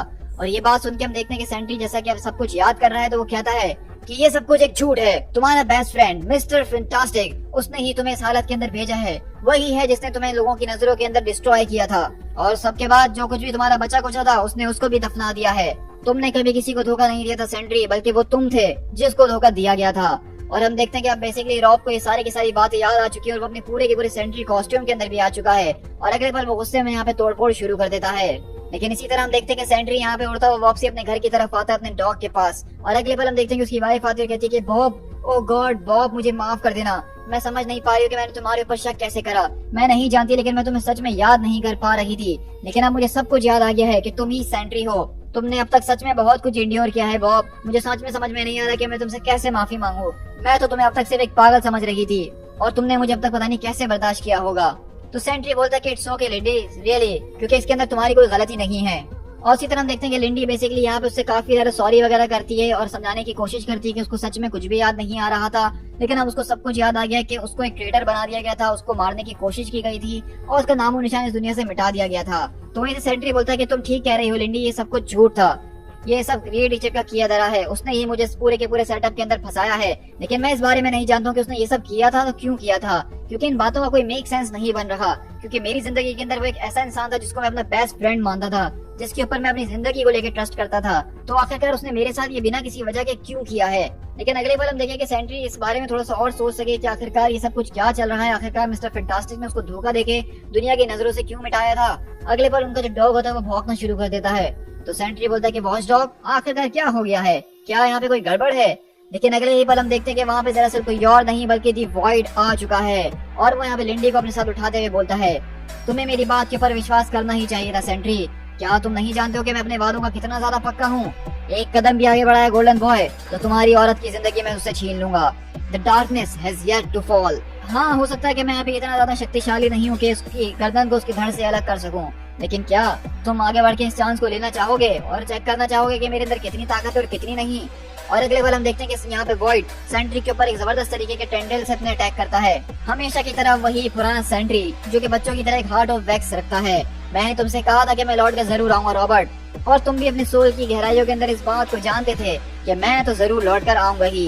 तो वहीं से सेंट्री बोलता है कि आखिरकार तुम्हें क्या चाहिए वॉइड, आखिरकार तुम बार बार लौट कर क्यों आते रहते हो। तो वॉइड बोलता है कि क्या तुमने मुझे इससे पहले कभी सुना नहीं, मैंने तुमसे क्या कहा था कि मुझे सब कुछ चाहिए, the entire universe and more. मैं इस पूरी की पूरी यूनिवर्स को डिवाइड करना चाहता हूँ, सब कुछ मिटा के राख कर देना चाहता हूँ, और सिर्फ मैं ही इसके अंदर अकेला रहना चाहता हूँ। मैं इस यूनिवर्स के अंदर हर एक शख्स को मिटा के रख दूंगा, शायद तुम्हारी इस वाइफ को सबसे आखिर के लिए बचा के रखूं, और जब सब कुछ खत्म हो जाएगा और उसके बाद ही मैं इसका काम तमाम करूंगा। तो सेंट्री बोलते क्या सच में इसी वजह से तुम सिर्फ लौट के वापसी आए हो, क्या इसी वजह से, क्या वो तुम ही थे जिसने मुझे इन सारी की सारी बातों को याद करवाने में मजबूर किया था ताकि मुझे ये सारी की सारी बातें याद आएं। क्या तुम मुझे वापसी इसलिए लेकर आए हो ताकि तुम यहाँ पे किसी से मुकाबला कर सको, ताकि तुम मुझसे मुकाबला कर सको, और तुम्हें मेरी याद आ रही थी। लेकिन अगले ही पल हम देखते हैं कि वॉइड बेसिकली यहाँ से चले जाता है और वो लिंडी को यहीं पे फेंक देता है। तो सेंट्री आके उसको पकड़ता और कहता है कि लिंडी इट्स ओके बेब, मैंने तुम्हें पकड़ लिया है, तुम बस रिलैक्स करो और हिलने की कोशिश नहीं करो। तो वहीं से लिंडी बोलती है, the void Bob, the void. उसने मुझसे कुछ कहा है और उसने कहा है कि मैं ये बात तुम्हें बताऊं। उसने कहा है कि तुम इस बात का जवाब जानते हो कि मैं लौट कर क्यों आया हूँ, बस अपने अंदर झांकने की कोशिश करो। और अगले पल हम देखते हैं कि यहाँ पे बेसिकली न्यूज के अंदर बताया जा रहा होता है कि किस तरीके से एक अनयूजुअल डिस्टर्बेंस आ गई है बादलों के बीच, और ऐसा लग रहा है कि कोई बहुत ही ज्यादा खतरनाक किस्म का तूफान जो है वो न्यूयॉर्क की तरफ आ रहा है। लेकिन इतनी देर में हम देखते हैं कि उस पूरे के पूरे ट्रांसमिशन को बीच में ही रोक दिया जाता है और सेंट्री बेसिकली उस ट्रांसमिशन को हैक करके बात कर रहा होता है और कहता है कि माय फेलो अमेरिकन, जैसा कि तुम सब जानते ही हो कि अब मैं वापसी लौट कर आ चुका हूँ अपने एग्जाइल से, जो कि काफी लंबे पीरियड से चल रही थी। लेकिन जहां तक मुझे पता है तुम लोगों की मेमोरी से इस बात को मिटा दिया गया था कि मैं कभी एग्जिस्ट भी करता हूँ। मैं इस बात को बिलीव करता हूँ क्योंकि मेरे खिलाफ एक जबरदस्त तरीके की कंस्पिरेसी की गई थी, मुझे बदनाम करने की कोशिश की गई थी और मुझे इस दुनिया से मिटाने की कोशिश की गई थी। आई बिलीव कि मैं इस बात को प्रूव कर सकता हूँ और जो कोई इसके लिए रिस्पॉन्सिबल है मैं उसको सामने जरूर लेकर आऊंगा। लेकिन इन द मीन टाइम जैसा कि आप देख ही सकते हैं कि हमारे सामने एक जबरदस्त किस्म की अर्जेंसी आ चुकी है, जो कि खतरनाक किस्म की क्लाइमेट डिस्टर्बेंस है और ये सीधा हमारी सिटी न्यूयॉर्क की तरफ आते हुए नजर आ रही है। और इस वक्त मेरी सिर्फ यही एक ड्यूटी है कि मैं आपको इन्फॉर्म करूं कि ये स्टॉर्म कोई आम स्टॉर्म नहीं बल्कि ये रिटर्न ऑफ द वॉइड है। और मैं आपको ये बात जरूर बताता चलूं कि अगर आपको नहीं पता कि ये वॉइड क्या चीज है तो वॉइड का दोबारा इस तरह से आ जाना हमारे लिए बहुत ही बड़े खतरे की बात है। मैं इस बात को एक्सपेक्ट कर रहा हूँ कि अगर यहाँ पे वॉइड आया तो सिर्फ ये आंधी और तूफान नहीं बल्कि पूरी की पूरी जमीन हिल सकती है। और मेरा जहां तक अंदाजा है कि ये पूरा का पूरा वॉइड मुझसे मुकाबला करने के लिए हमारी सिटी न्यूयॉर्क की तरफ ही आएगा। प्रॉपर अथॉरिटीज को मैंने पहले से ही अलर्ट कर दिया है। इन अ मोमेंट वो यहाँ पे इवैक्यूएशन का काम शुरू कर देंगे ताकि सिटी को खाली कर दिया जाए, ताकि किसी की भी जान को कोई नुकसान ना हो सके। वॉइड को मैं झुका के रहूंगा, इस बात की मैं आपसे गारंटी देता हूँ टू दैट एंड। लेकिन इन सब के बावजूद भी मैं यहाँ पे आखिरी बार अपनी कॉल को करना चाहूंगा। मेरे ब्रदर्स एंड सिस्टर जो कोई भी मौजूद है जो कि मेरी यहाँ पे आज मदद कर सकते हैं इस वॉइड को रोकने के अंदर, मैं उनकी मदद को इस्तेमाल कर सकता हूँ और मैं चाहता हूँ कि वो आए और इस पूरे के पूरे मामले में मेरी मदद करें। तुम लोग मुझे अपने लीडर के तौर से बहुत अच्छे तरीके से जानते हो। मैं तुम लोग के साथ काफी टाइम तक जो हूँ इस तरह की बैटल्स को लड़ चुका हूँ और तुम लोग मेरे पीछे मुझे काफी बार फॉलो कर चुके हो। और इस बार हमारा एनिमी वो एक कॉमन एनिमी है जिससे हम पहले भी कई बार मुकाबला कर चुके हैं। ये हमारी ड्यूटी एंड रिस्पॉन्सिबिलिटी है कि हम उनके लिए खड़े हों जो कि खड़े नहीं हो सकते हैं। प्लीज ऑल ऑफ यू, मैं तुम सबसे ही मदद की दरख्वास्त करता हूँ। अगर हम यूनाइट होकर आज खड़े नहीं होंगे तो हम सब मिट के रह जाएंगे। हमारा एग्जिस्टेंस आज इसी बात के ऊपर डिपेंड करता है। तो उस तरह हम देखेंगे स्टैच्यू ऑफ लिबर्टी के ऊपर सेंट्री यहाँ पे मौजूद होता है और हल्क ऑलरेडी उसकी मदद करने के लिए यहाँ पे पहुंच चुका है और वो पूछता है आखिरकार सारे प्यूनी हीरोज अभी तक आए क्यों नहीं हैं। हल्क यहाँ पे आ चुका है और हल्क हमेशा की तरह स्ट्रॉन्ग और ब्रेव बनने की कोशिश करेगा गोल्डन मैन। लेकिन हल्क जो है शैडो मैन से अकेला नहीं लड़ना चाहता है, हल्क को डर लगता है। हाँ मैं इस बात को जानता हूँ मेरे पुराने दोस्त कि वो तुम्हें डराता है और तुम्हें वो हर्ट कर सकता है, लेकिन आज के बाद वो तुम्हें दोबारा कभी हर्ट नहीं करेगा और मैं इस बात का तुमसे वादा करता हूँ क्योंकि मैं यहाँ पे मौजूद हूँ। और अगले पल हम देखते हैं कि वहाँ पे आसमान से कोई चीज उड़ते हुए उनको नजर आती है और वो कोई और नहीं बल्कि दरअसल आर्क एंजल होता है। और इसी तरह हम देखते हैं कि वहाँ पे सिर्फ आर्क एंजल नहीं बल्कि अगले पल कैप्टन अमेरिका, स्पाइडरमैन और बाकी के जो सुपर हीरो कम्युनिटी है वो भी सेंट्री की मदद करने के लिए यहाँ पे पहुंच चुके हैं। यानी कि जिस पहले इशू के अंदर हमने एक आदमी को देखा जो कि एक तरह का पियक्कड़ इंसान लग रहा था जिसको हम पागल समझ रहे थे, वो कोई पागल वागल नहीं है बल्कि वो सच में एक जबरदस्त तरीके का सुपर हीरो था जो कि गोल्डन एज से काम करते हुए आ रहा है। लेकिन रीड रिचर्ड ने उसको दुनिया की मेमोरीज से भुला दिया था और वो क्यों भुलवाया था इसका पर्दा बहुत जल्द फाश होने ही वाला है। और अगले पल सेंट्री बोलता है कि तुम लोगों का बहुत शुक्रिया कि तुम लोग आज यहाँ पे मेरी बात सुनकर आए। मैं चाहता हूँ कि स्टॉर्म और स्कारलेट विच के साथ तुम लोग बाकी की टीम को ज्वाइन करो जो कि ईस्ट कोस्ट के ऊपर दूसरी टीम के साथ लड़ने की कोशिश कर रही है। और अगले पल आवाज आती है, हे बॉस क्या तुम्हारे पास एक और आदमी के लिए जगह है। तो वहीं से वो कहता है कि बिली टर्नर मेरे साइड के, क्या सच में ये तुम हो। तो कहता है कि बिल्कुल ये मैं ही हूँ, आप मुझे कैसे भूल सकते हैं बॉस। ऑफ कोर्स अब मेरा एक हाथ कम हो चुका है लेकिन क्या आपके पास अभी भी वो सीरम मौजूद है तो मैं उसको दोबारा से लेके थोड़ा सा अच्छा महसूस तो कर ही सकता हूँ।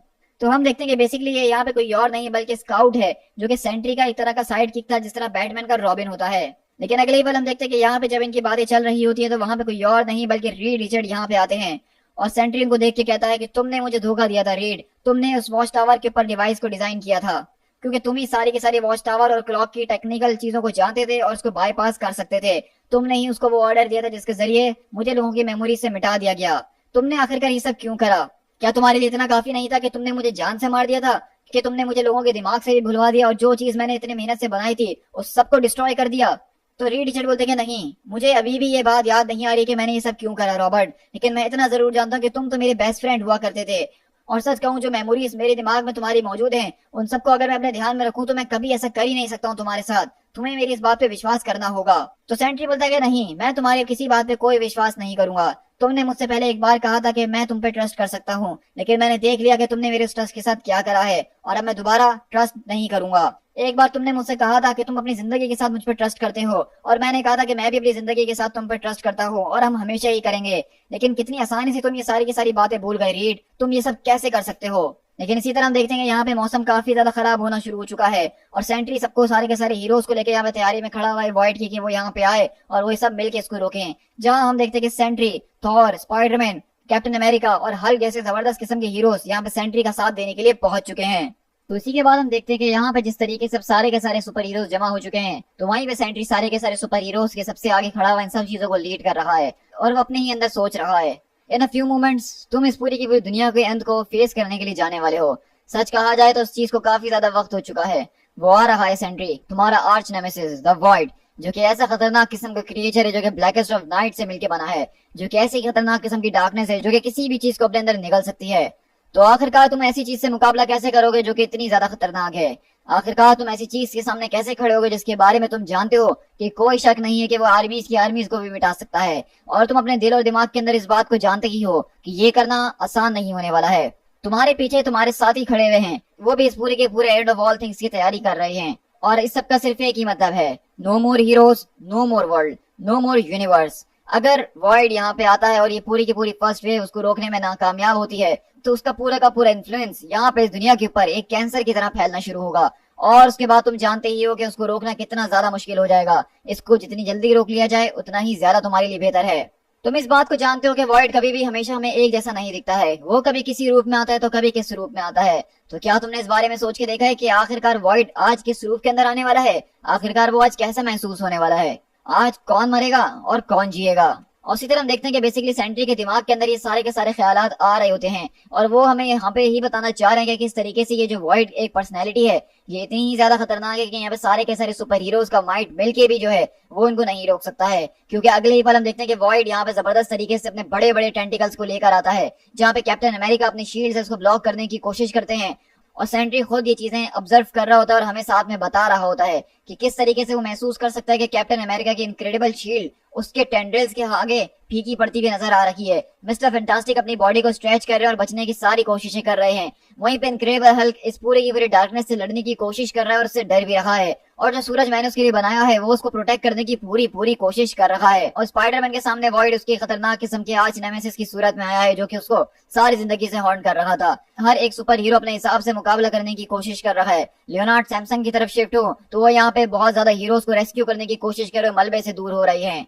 और उसी तरह हम देखते हैं कि थॉर भी बेसिकली यहाँ पे मुकाबले के अंदर लगा होता है वॉइड से, और ये इतना ज्यादा खतरनाक है कि सारे के सारे हीरो से एक ही दफा के अंदर निमट रहा है। लेकिन वहीं से मिस्टर फैंटास्टिक आते हैं और कहते हैं वो बहुत तेजी से आ रहा है, आर्कएंजल जरा अपने पीछे देखो, अपने पीछे देखो। स्टीवन स्ट्रेंज आखिरकार आप यहाँ पे क्या कर रहे हैं? और डॉक्टर स्ट्रेंज बोलते हैं कि मुझे माफ कीजिएगा कि मैं इतने ज्यादा इंपॉर्टेंट और क्रूशियल मोमेंट के ऊपर आके आपको इस तरीके से डिस्टर्ब करने की कोशिश कर रहा हूँ रीड रिचर्ड्स, लेकिन इस वक्त मैंने टाइम को जो है फिलहाल रोक दिया है। इस मोमेंट के अंदर हम जो कोई भी बात करेंगे उसका असर इस दुनिया के ऊपर नहीं होगा, और ये मोमेंट है कि ऐसा कि हमें यहाँ पे बात करनी ही होगी, आपको और मुझे। जैसा कि तुम्हें महसूस हो रहा है कि तुम्हें सब कुछ याद आ चुका है, क्या मैंने सही कहा? तो अब जैसा कि तुम्हें महसूस हो ही रहा होगा कि तुम्हें सब कुछ याद आ चुका है, तो क्या मैंने ठीक कहा? लेकिन तुम्हें अभी भी सिर्फ उतना ही याद आया है जितना तुम्हें याद करने की इजाजत दी गई है।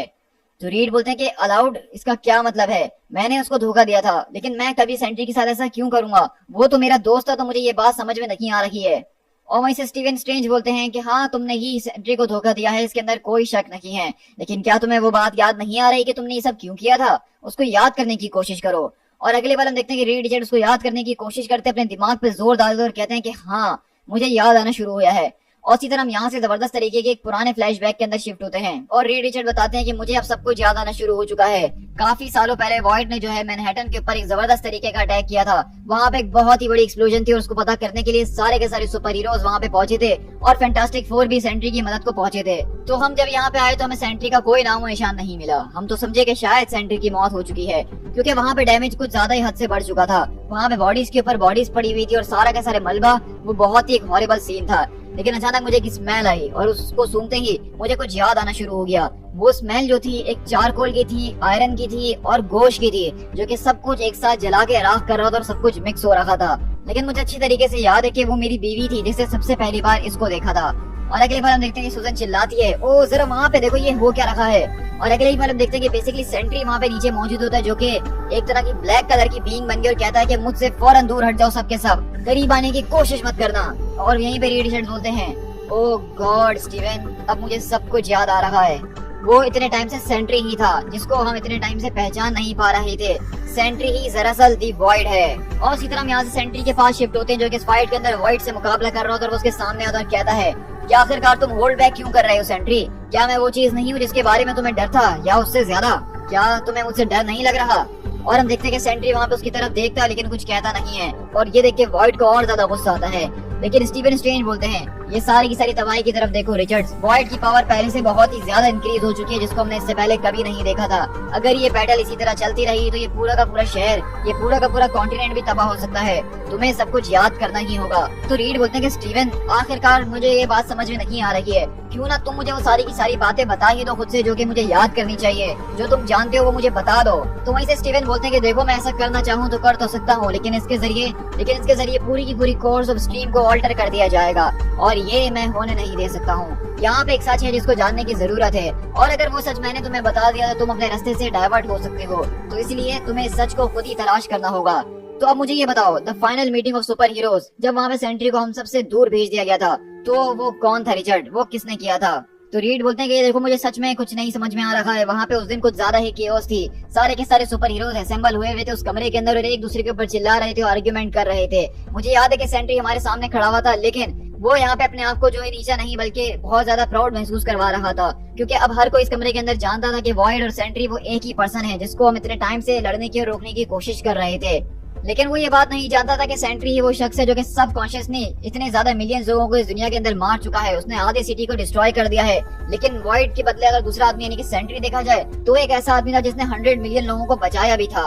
मुझे याद है अच्छे तरीके से कि किस तरीके से मैं अपनी आवाज बार बार उठाने की कोशिश कर रहा था और कह रहा था कि हमें इन सारी की सारी चीजों को सामने रख के कोई फैसला करना चाहिए। लेकिन मुझे ये भी याद है कि जब ये सारी की सारी बहस चल रही थी और हमारा कोई डिसीजन नहीं ले पा रहे थे, तो उसने सबको खामोश करवाया और एक बहुत सॉफ्टली रिप्लाई दिया और उसने कहा, चलो अब ये डिसाइड हो चुका है, to all intents and purposes Sentry को मरना ही होगा। इसके अलावा हमारे पास कोई और हल नहीं है। और मुझे अच्छी तरीके से याद है कि उस रात रॉबर्ट और मैं काफी देर तक अकेले बैठे हुए थे और ड्रिंक कर रहे थे। हम इस सारी की सारी बातें याद करने की कोशिश कर रहे थे। हर एक चीज जो हमने साथ करी है, जो हमने एक साथ खोया है, जो पाया है, ये सारी की सारी फ्रेंडशिप जो मेरी उसकी थी, हम इस सबको अच्छे वक्तों को याद करने की कोशिश कर रहे थे। एक आखिरी बार मैंने इससे पहले सेंट्री को कभी भी इतना ज्यादा वल्नरेबल नहीं देखा था, और मुझे इस बात का डर था कि शायद इस पूरी की पूरी कन्वर्सेशन के बाद मेरा माइंड सेंट्री को लेकर चेंज हो सकता है। उसने मुझे बताया कि किस तरीके से वो काफी टाइम से इस बात को सस्पेक्ट कर रहा था कि शायद वही जो है खुद वॉइड ही है, लेकिन वो इस बात को एडमिट करने के लिए तैयार नहीं था। उसको ऐसा लगा था कि वो कंट्रोल खोते ही जा रहा है और अब बहुत ज्यादा देर हो चुकी है। और ये पहली बार था जब सेंट्री ने ये सारी की सारी बातें किसी और शख्स से करी थी। उसी तरह हम देखते हैं कि सेंट्री यहाँ पे बेसिकली रीड रिचर्ड के साथ अपने पूरे के पूरे दिल की हालात बता रहा होता है, और किस तरीके से वो बताता है कि उसको महसूस होता है कि शायद ये जो पूरा का पूरा वॉइड है ये कोई और नहीं बल्कि उसके अंदर का ही एक एस्पेक्ट है जो कि उसके ऊपर हावी हो जाता है। तो रीड रिचर्ड बोलते हैं कि देखो, मैं इस बात को बहुत अच्छे तरीके से समझ रहा हूँ रॉबर्ट, के इसके अंदर तुम्हारी कोई गलती नहीं है। लिसन, हमें इतनी जल्दी गिव अप करने की कोई जरूरत नहीं है, हमें इतनी जल्दी तुम्हें मारने की जरूरत नहीं है। ओके, आई थिंक कि मेरे पास एक आइडिया है। हमें कोई ना कोई एक ऐसा तरीका ढूंढना होगा जिसके जरिए हम सेंट्री को भुलवा दें कि वो इस दुनिया के अंदर कभी एग्जिस्ट भी करता था। और जैसा कि मैंने उसको कहा था कि हमें रॉबर्ट को भी ये बात भुलवानी होगी कि वो खुद सेंट्री है। इसके लिए हमें एक जबरदस्त तरीके का ट्रांसमीटर बनाना होगा और जो कि उसकी ही पावर सोर्स से चल रहा होगा। और मुझे लग रहा था कि शायद ये सारी की सारी तरकीब हमारी काम कर सकती है जब मैंने इसको सोचना शुरू करा।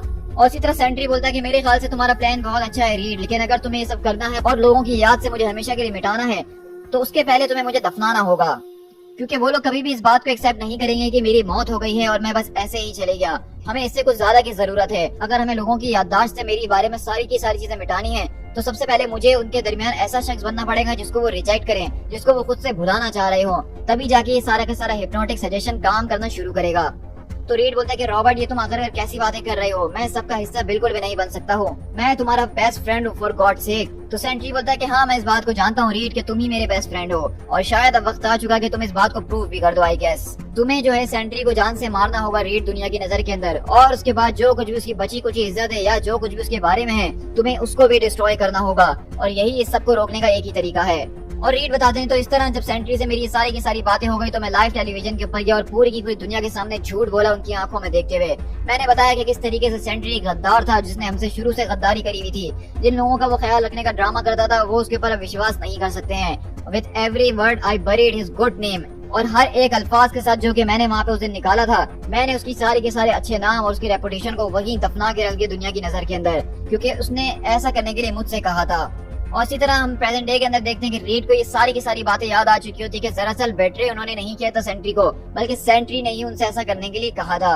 और अब रीड बोलते कि वो स्टीवन, आखिरकार उस दिन हम लोग कितना सब कुछ सह के गुजरे थे, उसने वो सारी की सारी शक्तियां गिव अप कर दी इतनी आसानी से, जो कि मेरे लिए मानना बहुत ही मुश्किल काम है। लेकिन क्या वाकई में अब हमें दोबारा से उसको ये सब करने के लिए फिर से क्या ना होगा? क्योंकि हम देखते हैं कि यहाँ पे जो वॉइड का अटैक होता है वो रुकने का नाम ही नहीं ले रहा होता है। चाहे हम यहाँ पे द थिंग की बात करें, इनक्रेडिबल हल्क की ही क्यों ना बात करें, जो कि मार्वल के पावरफुल हिटर्स भी हैं, लेकिन उसके बावजूद भी वो यहाँ पे वॉइड को रोक नहीं पा रहे हैं।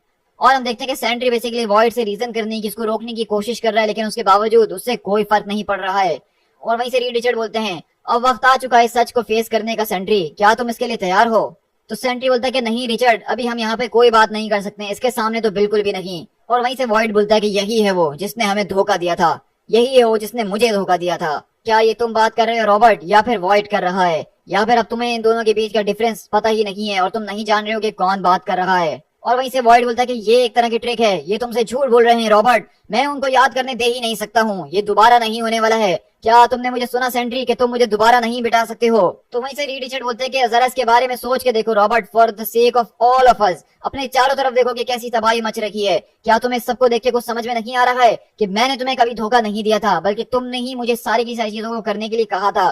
तुमने और मैंने मिलकर एक साथ उस ट्रांसमीटर को वहां पे लगाया था, क्या तुम्हें ये सब याद नहीं है? और वहीं से सेंट्री बोलता है, इसी वजह से मैंने उसको इतनी आसानी से डिसअसेंबल कर दिया, उस सारे के सारे वायरस को वहां से निकाल दिया, क्योंकि मैंने ही उसको तुम्हारे साथ मिलकर लगाया था, तो मुझे उसको बंद करना भी आता था। ओ रीड, आखिरकार ये सब क्या हो रहा है, ये मैंने क्या कर दिया? और सेंट्री, अब उस सबको याद करने की कोशिश करो जो कि उन आखिरी मिनटों के अंदर हुआ था वॉच टावर के ऊपर, जब ये सब कुछ एक हेल बनने जा रहा था। और हम इसी तरह उस पुराने फ्लैशबैक के अंदर शिफ्ट होते हैं जिस दिन बेसिकली सेंट्री को दुनिया से मिटाया गया था। और सेंट्री बोलता है कि रीड, सूजी, मैंने वायरस को इंस्टॉल कर दिया क्लॉक के ऑपरेटिंग सिस्टम के अंदर, लेकिन मुझे नहीं पता कि आखिरकार इसको कितने टाइम तक ये चला के एक साथ रखने वाला है। और अगले पल रीड रिचर्ड एक कैमरा उठाते और कहते हैं, और मैं भी अपने लिए रिकॉर्डिंग करने वाला हूँ, मुझे नहीं पता कि ये कब तक काम करने वाला है और ये ट्रांसमीटर कब तक काम करेगा, और किसी दिन अगर इसने काम करना बंद कर दिया तो शायद ये पूरी की पूरी रिकॉर्डिंग मेरे काम आ सके। Good luck. तो हम देखते हैं कि ये वो मोमेंट था जब रीड रिचर्ड ने वो जबरदस्त तरीके की फुटेज को रिकॉर्ड करा था जो कि हमने इसके शुरू के इशू के अंदर देखी थी। और इसी तरह हम देखते हैं कि वही सीन आता है जहाँ पे बेन और सूजी इस बात की उम्मीदें कर रहे होते हैं कि ये चीज जो कि करने जा रहे हैं ये किसी ना किसी तरीके से काम कर जाए। और वहीं से रीड बोलते हैं कि बस बहुत हो चुका स्टीवन, अभी नहीं तो फिर कभी नहीं, मैं सच में सोच सोच के पागल हो रहा हूँ और अब मेरा दिमाग नहीं चल रहा है। इससे पहले कि मैं इस मशीन को एक्टिवेट करूँ तुम्हें मुझसे वादा करना होगा स्टीवन। तो स्टीवन बोलते हैं कि तुम मुझसे जैसा करने के लिए कहोगे मैं वैसा ही करूंगा। और रीड बोलते हैं 10 सेंट्री, अगर उसके बारे में मुझे कभी कुछ भी याद आता है, in the name of all humanity, मुझसे वादा करो इस बात का कि तुम हर एक वो चीज करोगे मुझे उसके बारे में भुलवाने की। उसी तरह हम देखते हैं कि वहां पे सेंट्री का जो क्लॉक होता है वो बताता है कि किस तरीके से अब सिर्फ 2 मिनट और 12 सेकंड्स के अंदर इस ट्रांसमीटर को एक्टिवेट कर दिया जाएगा और उसके साथ ये वायरस जो है पूरी तरीके से वॉच टावर के अंदर फैल जाएगा और उसके बाद मैं आपसे जो हूँ कोई भी कम्युनिकेशन वगैरह नहीं रख पाऊंगा। तो मैं आपको यही सजेस्ट करता हूँ सर कि आप वॉच टावर को तुरंत छोड़ के चले जाइए। तो वहीं से सेंट्री बोलता है कि you crazy son of a gun, मुझे लगता है रीड की बात बन जाएगी, अब इसके लिए मैं तुम्हारा मुंह तोड़ दूं पंच मार के या तुम्हें कांग्रेचुलेट करूं, मुझे कुछ समझ में नहीं आ रहा है। और वहीं से डॉक्टर स्ट्रेंज बोलते हैं कि मेरे ख्याल से तुम्हें यहाँ से फौरन निकल जाना चाहिए इस बिल्डिंग को छोड़ के सेंट्री, जो तुम्हारा दूसरा रेजिडेंस है तुम्हें वहां पे पहुंच जाना चाहिए। आई बिलीव कि तुम्हारी वाइफ तुम्हारा वहां पे इंतजार कर रही होगी और अगर किस्मत ने हमारा साथ दिया तो जब ये सब कुछ हो जाएगा तो तुम्हें शायद ऐसा ही महसूस होगा कि तुम शुरू से उसी जगह के अंदर रहते थे और तुम्हारी जिंदगी वहीं से स्टार्ट होगी, जैसा तुम्हें लगेगा कि तुम हमेशा से उसी जिंदगी के अंदर मौजूद थे। और इस फ्यूचर के लिए मैं तुम्हें बेस्ट ऑफ लक कहना चाहूंगा। और इसी तरह क्लॉक बोलता है 1 minute and 30 seconds, good bye sir, madam, आप लोगों के साथ काम करके सच में बहुत मजा आया। और वहीं से रीड बोलते हैं आई एम सॉरी क्लॉक कि हमें ये सब तुम्हारे साथ करना पड़ रहा है, अपना ख्याल जरूर रखना, ठीक है। और वहीं से सेंट्री बोलता है कि मुझे अच्छी तरीके से याद आ गया रीड कि तुमने यही सारी की सारी बातें कही थी ना जब हम वहां से क्लॉक को उस दिन छोड़ के जा रहे थे। ओ गॉड, इसलिए क्लॉक ने मुझे बताया कि आखिरी ऑर्डर उसको तुमने दिया था क्योंकि आखिरी बार क्लॉक से तुमने ही बात करी थी, लेकिन अगर देखा जाए तो शुरू से इस सब के पीछे मैं ही था। लेकिन वहीं से हम देखते हैं कि वॉइड चिल्लाकर कहता है कि नहीं, you miserable wretch, Sentry, you pathetic non entity, तुम इसके बारे में कुछ भी याद नहीं करोगे। क्या तुमने मेरी बात को समझा नहीं? तुम्हें ये याद करने की कोई इजाजत नहीं है। मैं जीना चाहता हूँ और मुझे जीने का हर एक अधिकार है और तुम मुझसे यह हक दोबारा नहीं छीन सकते हो golden boy, not ever again. और वहीं से हम देखते हैं कि सेंट्री बोलता है कि मुझे नहीं लगता कि अब मैं इसको और ज्यादा कंटेन कर सकता हूँ रीड। जो कुछ भी कंट्रोल वॉइड के ऊपर पहले मेरा हुआ करता था वो बिल्कुल जा चुका है। आई थिंक अब वॉइड जो अपने आप में ही खतरनाक किस्म की क्रिएचर बन गया है जिसको मैं अब कंट्रोल नहीं कर सकता हूँ। इस सब को रोकने का सिर्फ हमारे पास एक ही तरीका है, द ट्रांसमीटर। तुम्हें दोबारा से उस ट्रांसमीटर को लेकर आना ही होगा, उसको शुरू करना होगा। इसके अलावा हमारे पास कोई और चॉइस नहीं है। और इसी तरह हम देखते हैं कि ये सारी की सारी बातें सुन के वॉइड अब और भी ज्यादा पागल हो चुका है और वो एक ऐसा खतरनाक किस्म का कहर बरसा रहा है जिसको देख के सारे के सारे सुपर हीरो शॉक के अंदर हैं और उन्होंने इससे पहले ऐसा कभी कुछ देखा ही नहीं था। लेकिन हम देखते हैं कि सेंट्री, रीड टीचर और डॉक्टर स्ट्रेंज दोबारा से वॉच टावर के ऊपर पहुंचते हैं और सेंट्री बोलता है उसके अटैक स्ट्रॉन्गर पे स्ट्रॉन्गर होते जा रहे हैं। स्टीवन, क्या तुम हमें प्रोटेक्ट करने के लिए कोई स्पेल वगैरह कास्ट कर सकते हो? Clock, this is Reed shut, disable the alarm please. और हम देखते हैं कि क्लॉक बोलता है कि Sentry, I can register the vocal patterns of Reed Richards and Doctor Strange. क्या आप इस बात को कंफर्म कर सकते हैं? क्या इस सब की वजह से सेंट्री वापसी लौट कर आया है? तो सेंट्री बोलता है घबराने की कोई जरूरत नहीं क्लॉक, इट्स ओके। तुम उनके ऑर्डर्स को मान सकते हो और वो तुम्हें जैसा करने के लिए कहें तुम्हें करना ही होगा। मैं चाहता हूँ कि तुम दोबारा से उस ट्रांसमीटर को रीएक्टिवेट कर दो, ठीक है? और वहीं से रीड चैट बोलते हैं कि हमने इस बार इस ट्रांसमीटर के सिग्नल को पिछली दफा से 3 गुना ज्यादा कर दिया है और इस बार मैंने कुछ ऐसा करा जिसके जरिए मैं भी इस सारी की सारी चीजों के बारे में मुकम्मल तौर पे भूल जाऊंगा और मुझे सिर्फ ऐसा महसूस होगा कि शायद ये एक एनोमली थी और इसके अलावा कुछ भी नहीं। हमारे पास कुछ करने का वक्त है रॉबर्ट, अभी इसी वक्त, वरना हमें फिर कभी मौका नहीं मिलने वाला है। तो बताओ रॉबर्ट, क्या इस चीज के अंदर तुम मेरे साथ हो? सेंट्री प्लीज इतना ज्यादा मत सोचो, तुम इस ह्यूमैनिटी की एक आखिरी उम्मीद हो जो कि इस वक्त सब कुछ बचा सकता है। मुझे फौरन से जवाब दो। और वहीं से सेंट्री बोलते हैं कि क्लॉक, ये सबसे ज्यादा इम्पोर्टेंट ऑर्डर होने वाला है जो कि मैंने आज तक तुम्हें दिया है। अभी मेरे पास इतना वक्त नहीं है कि मैं उस वायरस को दोबारा से तुम्हारे अंदर रीइंस्टॉल करूं और तुम्हें सारी की सारी चीजें भुलवाऊं। तो मैं इसलिए तुम्हें यहाँ पे ऐसे ही छोड़ने वाला हूँ इन सारी की सारी मेमोरीज के साथ। तुम इस ट्रांसमीटर को दोबारा से रीएक्टिवेट करोगे और जब तुम ऐसा करोगे तो तुम इस पूरी की पूरी बिल्डिंग के बाहर किसी से भी बात करने की कभी कोशिश नहीं करोगे। क्या तुम इस बात को अंडरस्टैंड कर रहे हो? तो इस क्लॉक बोलता है कि आई अंडरस्टैंड सर, आपका बहुत शुक्रिया कि आप अपने जाने के बाद भी मुझे मेरी ड्यूटीज करने का मौका दे रहे हैं। तो वहीं से सेंट्री की आंखों से आंसू आते हुए कहता है कि नहीं, तुम्हारा शुक्रिया क्लॉक, तुम हमेशा से मेरे गुड सर्वेंट और एक ट्रू फ्रेंड रहे हो। और इसी तरह हम देखते हैं कि वहाँ पे तीनों के तीनों लोग इस पूरे के पूरे ऑर्डर को देने के बाद उस ट्रांसमीटर के एक्टिवेट होने का इंतजार कर रहे हैं और बिल्कुल वहाँ पे खामोशी छाई हुई है जिसके अंदर वहाँ पे सेंट्री बोलता है कि read, I am so sorry, मुझे इस तरह से वापसी नहीं आना चाहिए था, मैं कभी नहीं चाहता था वापसी आना, ना जाने ये सब कैसे हो गया। तो रीड बोलते हैं कि तुम्हें इसके बारे में माफी मांगने की जरूरत नहीं है रॉबर्ट, तुम हम में से सबसे पहले थे और सबसे बेस्ट भी थे और मुझे इस बात का अफसोस है कि हम तुम्हें बहुत जल्द दोबारा से खोने वाले हैं। You are the best man जिसको मैं आज तक जानता था अपनी जिंदगी के अंदर। लेकिन एकदम वहाँ पे एक काली रोशनी छाती है और उसके बाद हम देखते हैं कि बेसिकली न्यूज के अंदर बताया जाता है कि डैमेज का एस्टिमेट किया जाए तो ऐसा लग रहा है कि tens of billions of dollars का जो है यहाँ पे नुकसान हुआ है।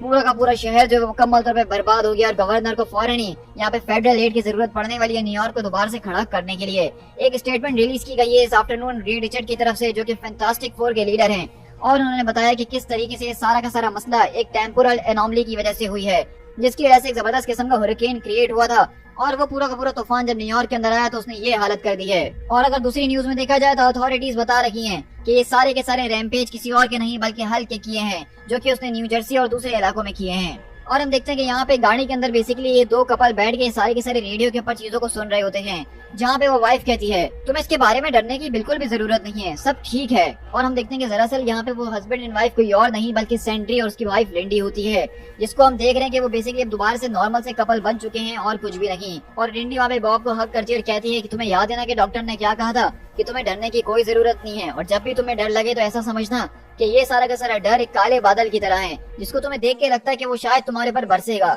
लेकिन तुम उसकी तरफ देखो और मुस्कुराओ और तुम्हारे मुस्कुराहट की रोशनी उन बादलों को यहाँ से दूर ले जाएगी, ठीक है? तो वो कहता है कि बिल्कुल, चलो मेरा हाथ पकड़ो हनी, और वैसे भी मुझे कुछ ज्यादा ही भूख लग रही है तो क्या तुम हमारे लिए कुछ कर्ली फ्राइज बना सकते हो प्लीज? और हम देखते हैं कि वहाँ पे वो एक बर्गर शॉप के ऊपर आते हैं और वहाँ पे कोई और नहीं बल्कि उसका पुराना साइड केक जो कि बिली था जिसका एक हाथ कटा हुआ था वो यहाँ पे एक बर्गर की शॉप के ऊपर काम कर रहा है। और हम देखते हैं कि वहाँ पे बॉब बेसिकली उसको घूर के देख रहा होता है तो लिंडी कहती है कि बॉब, मेरे ख्याल से बॉब तुम्हें उसको इस तरह से घूरना नहीं चाहिए, वो एक पुअर किड है, प्लीज ऐसे मत देखो उसको। लेकिन अगले बार हम देखते हैं कि सेंट्री उसको बार बार घूर के देख रहा था और अचानक उसके दिमाग में एक और उसको एक फ्लैशबैक नजर आता है जहाँ पे हम देखते हैं कि सेंट्री कहता है Burger Palace, big chili dogs are big enough to satisfy a hero's hunger. Big palace के बिग चिली डॉग्स जो हैं वो इतने बड़े होते हैं कि वो एक सुपर हीरो की हंगर को भी सेटिस्फाई कर सकते हैं। और बिली बोलता है, सच में यार ये ह्यूमैनिटी की एक आखिरी उम्मीद है। और ये देख के हम देखते हैं कि सेंट्री अचानक से मुस्कुराता है और कहता है कि मैं चिली डॉग्स खाऊंगा। दी एंड।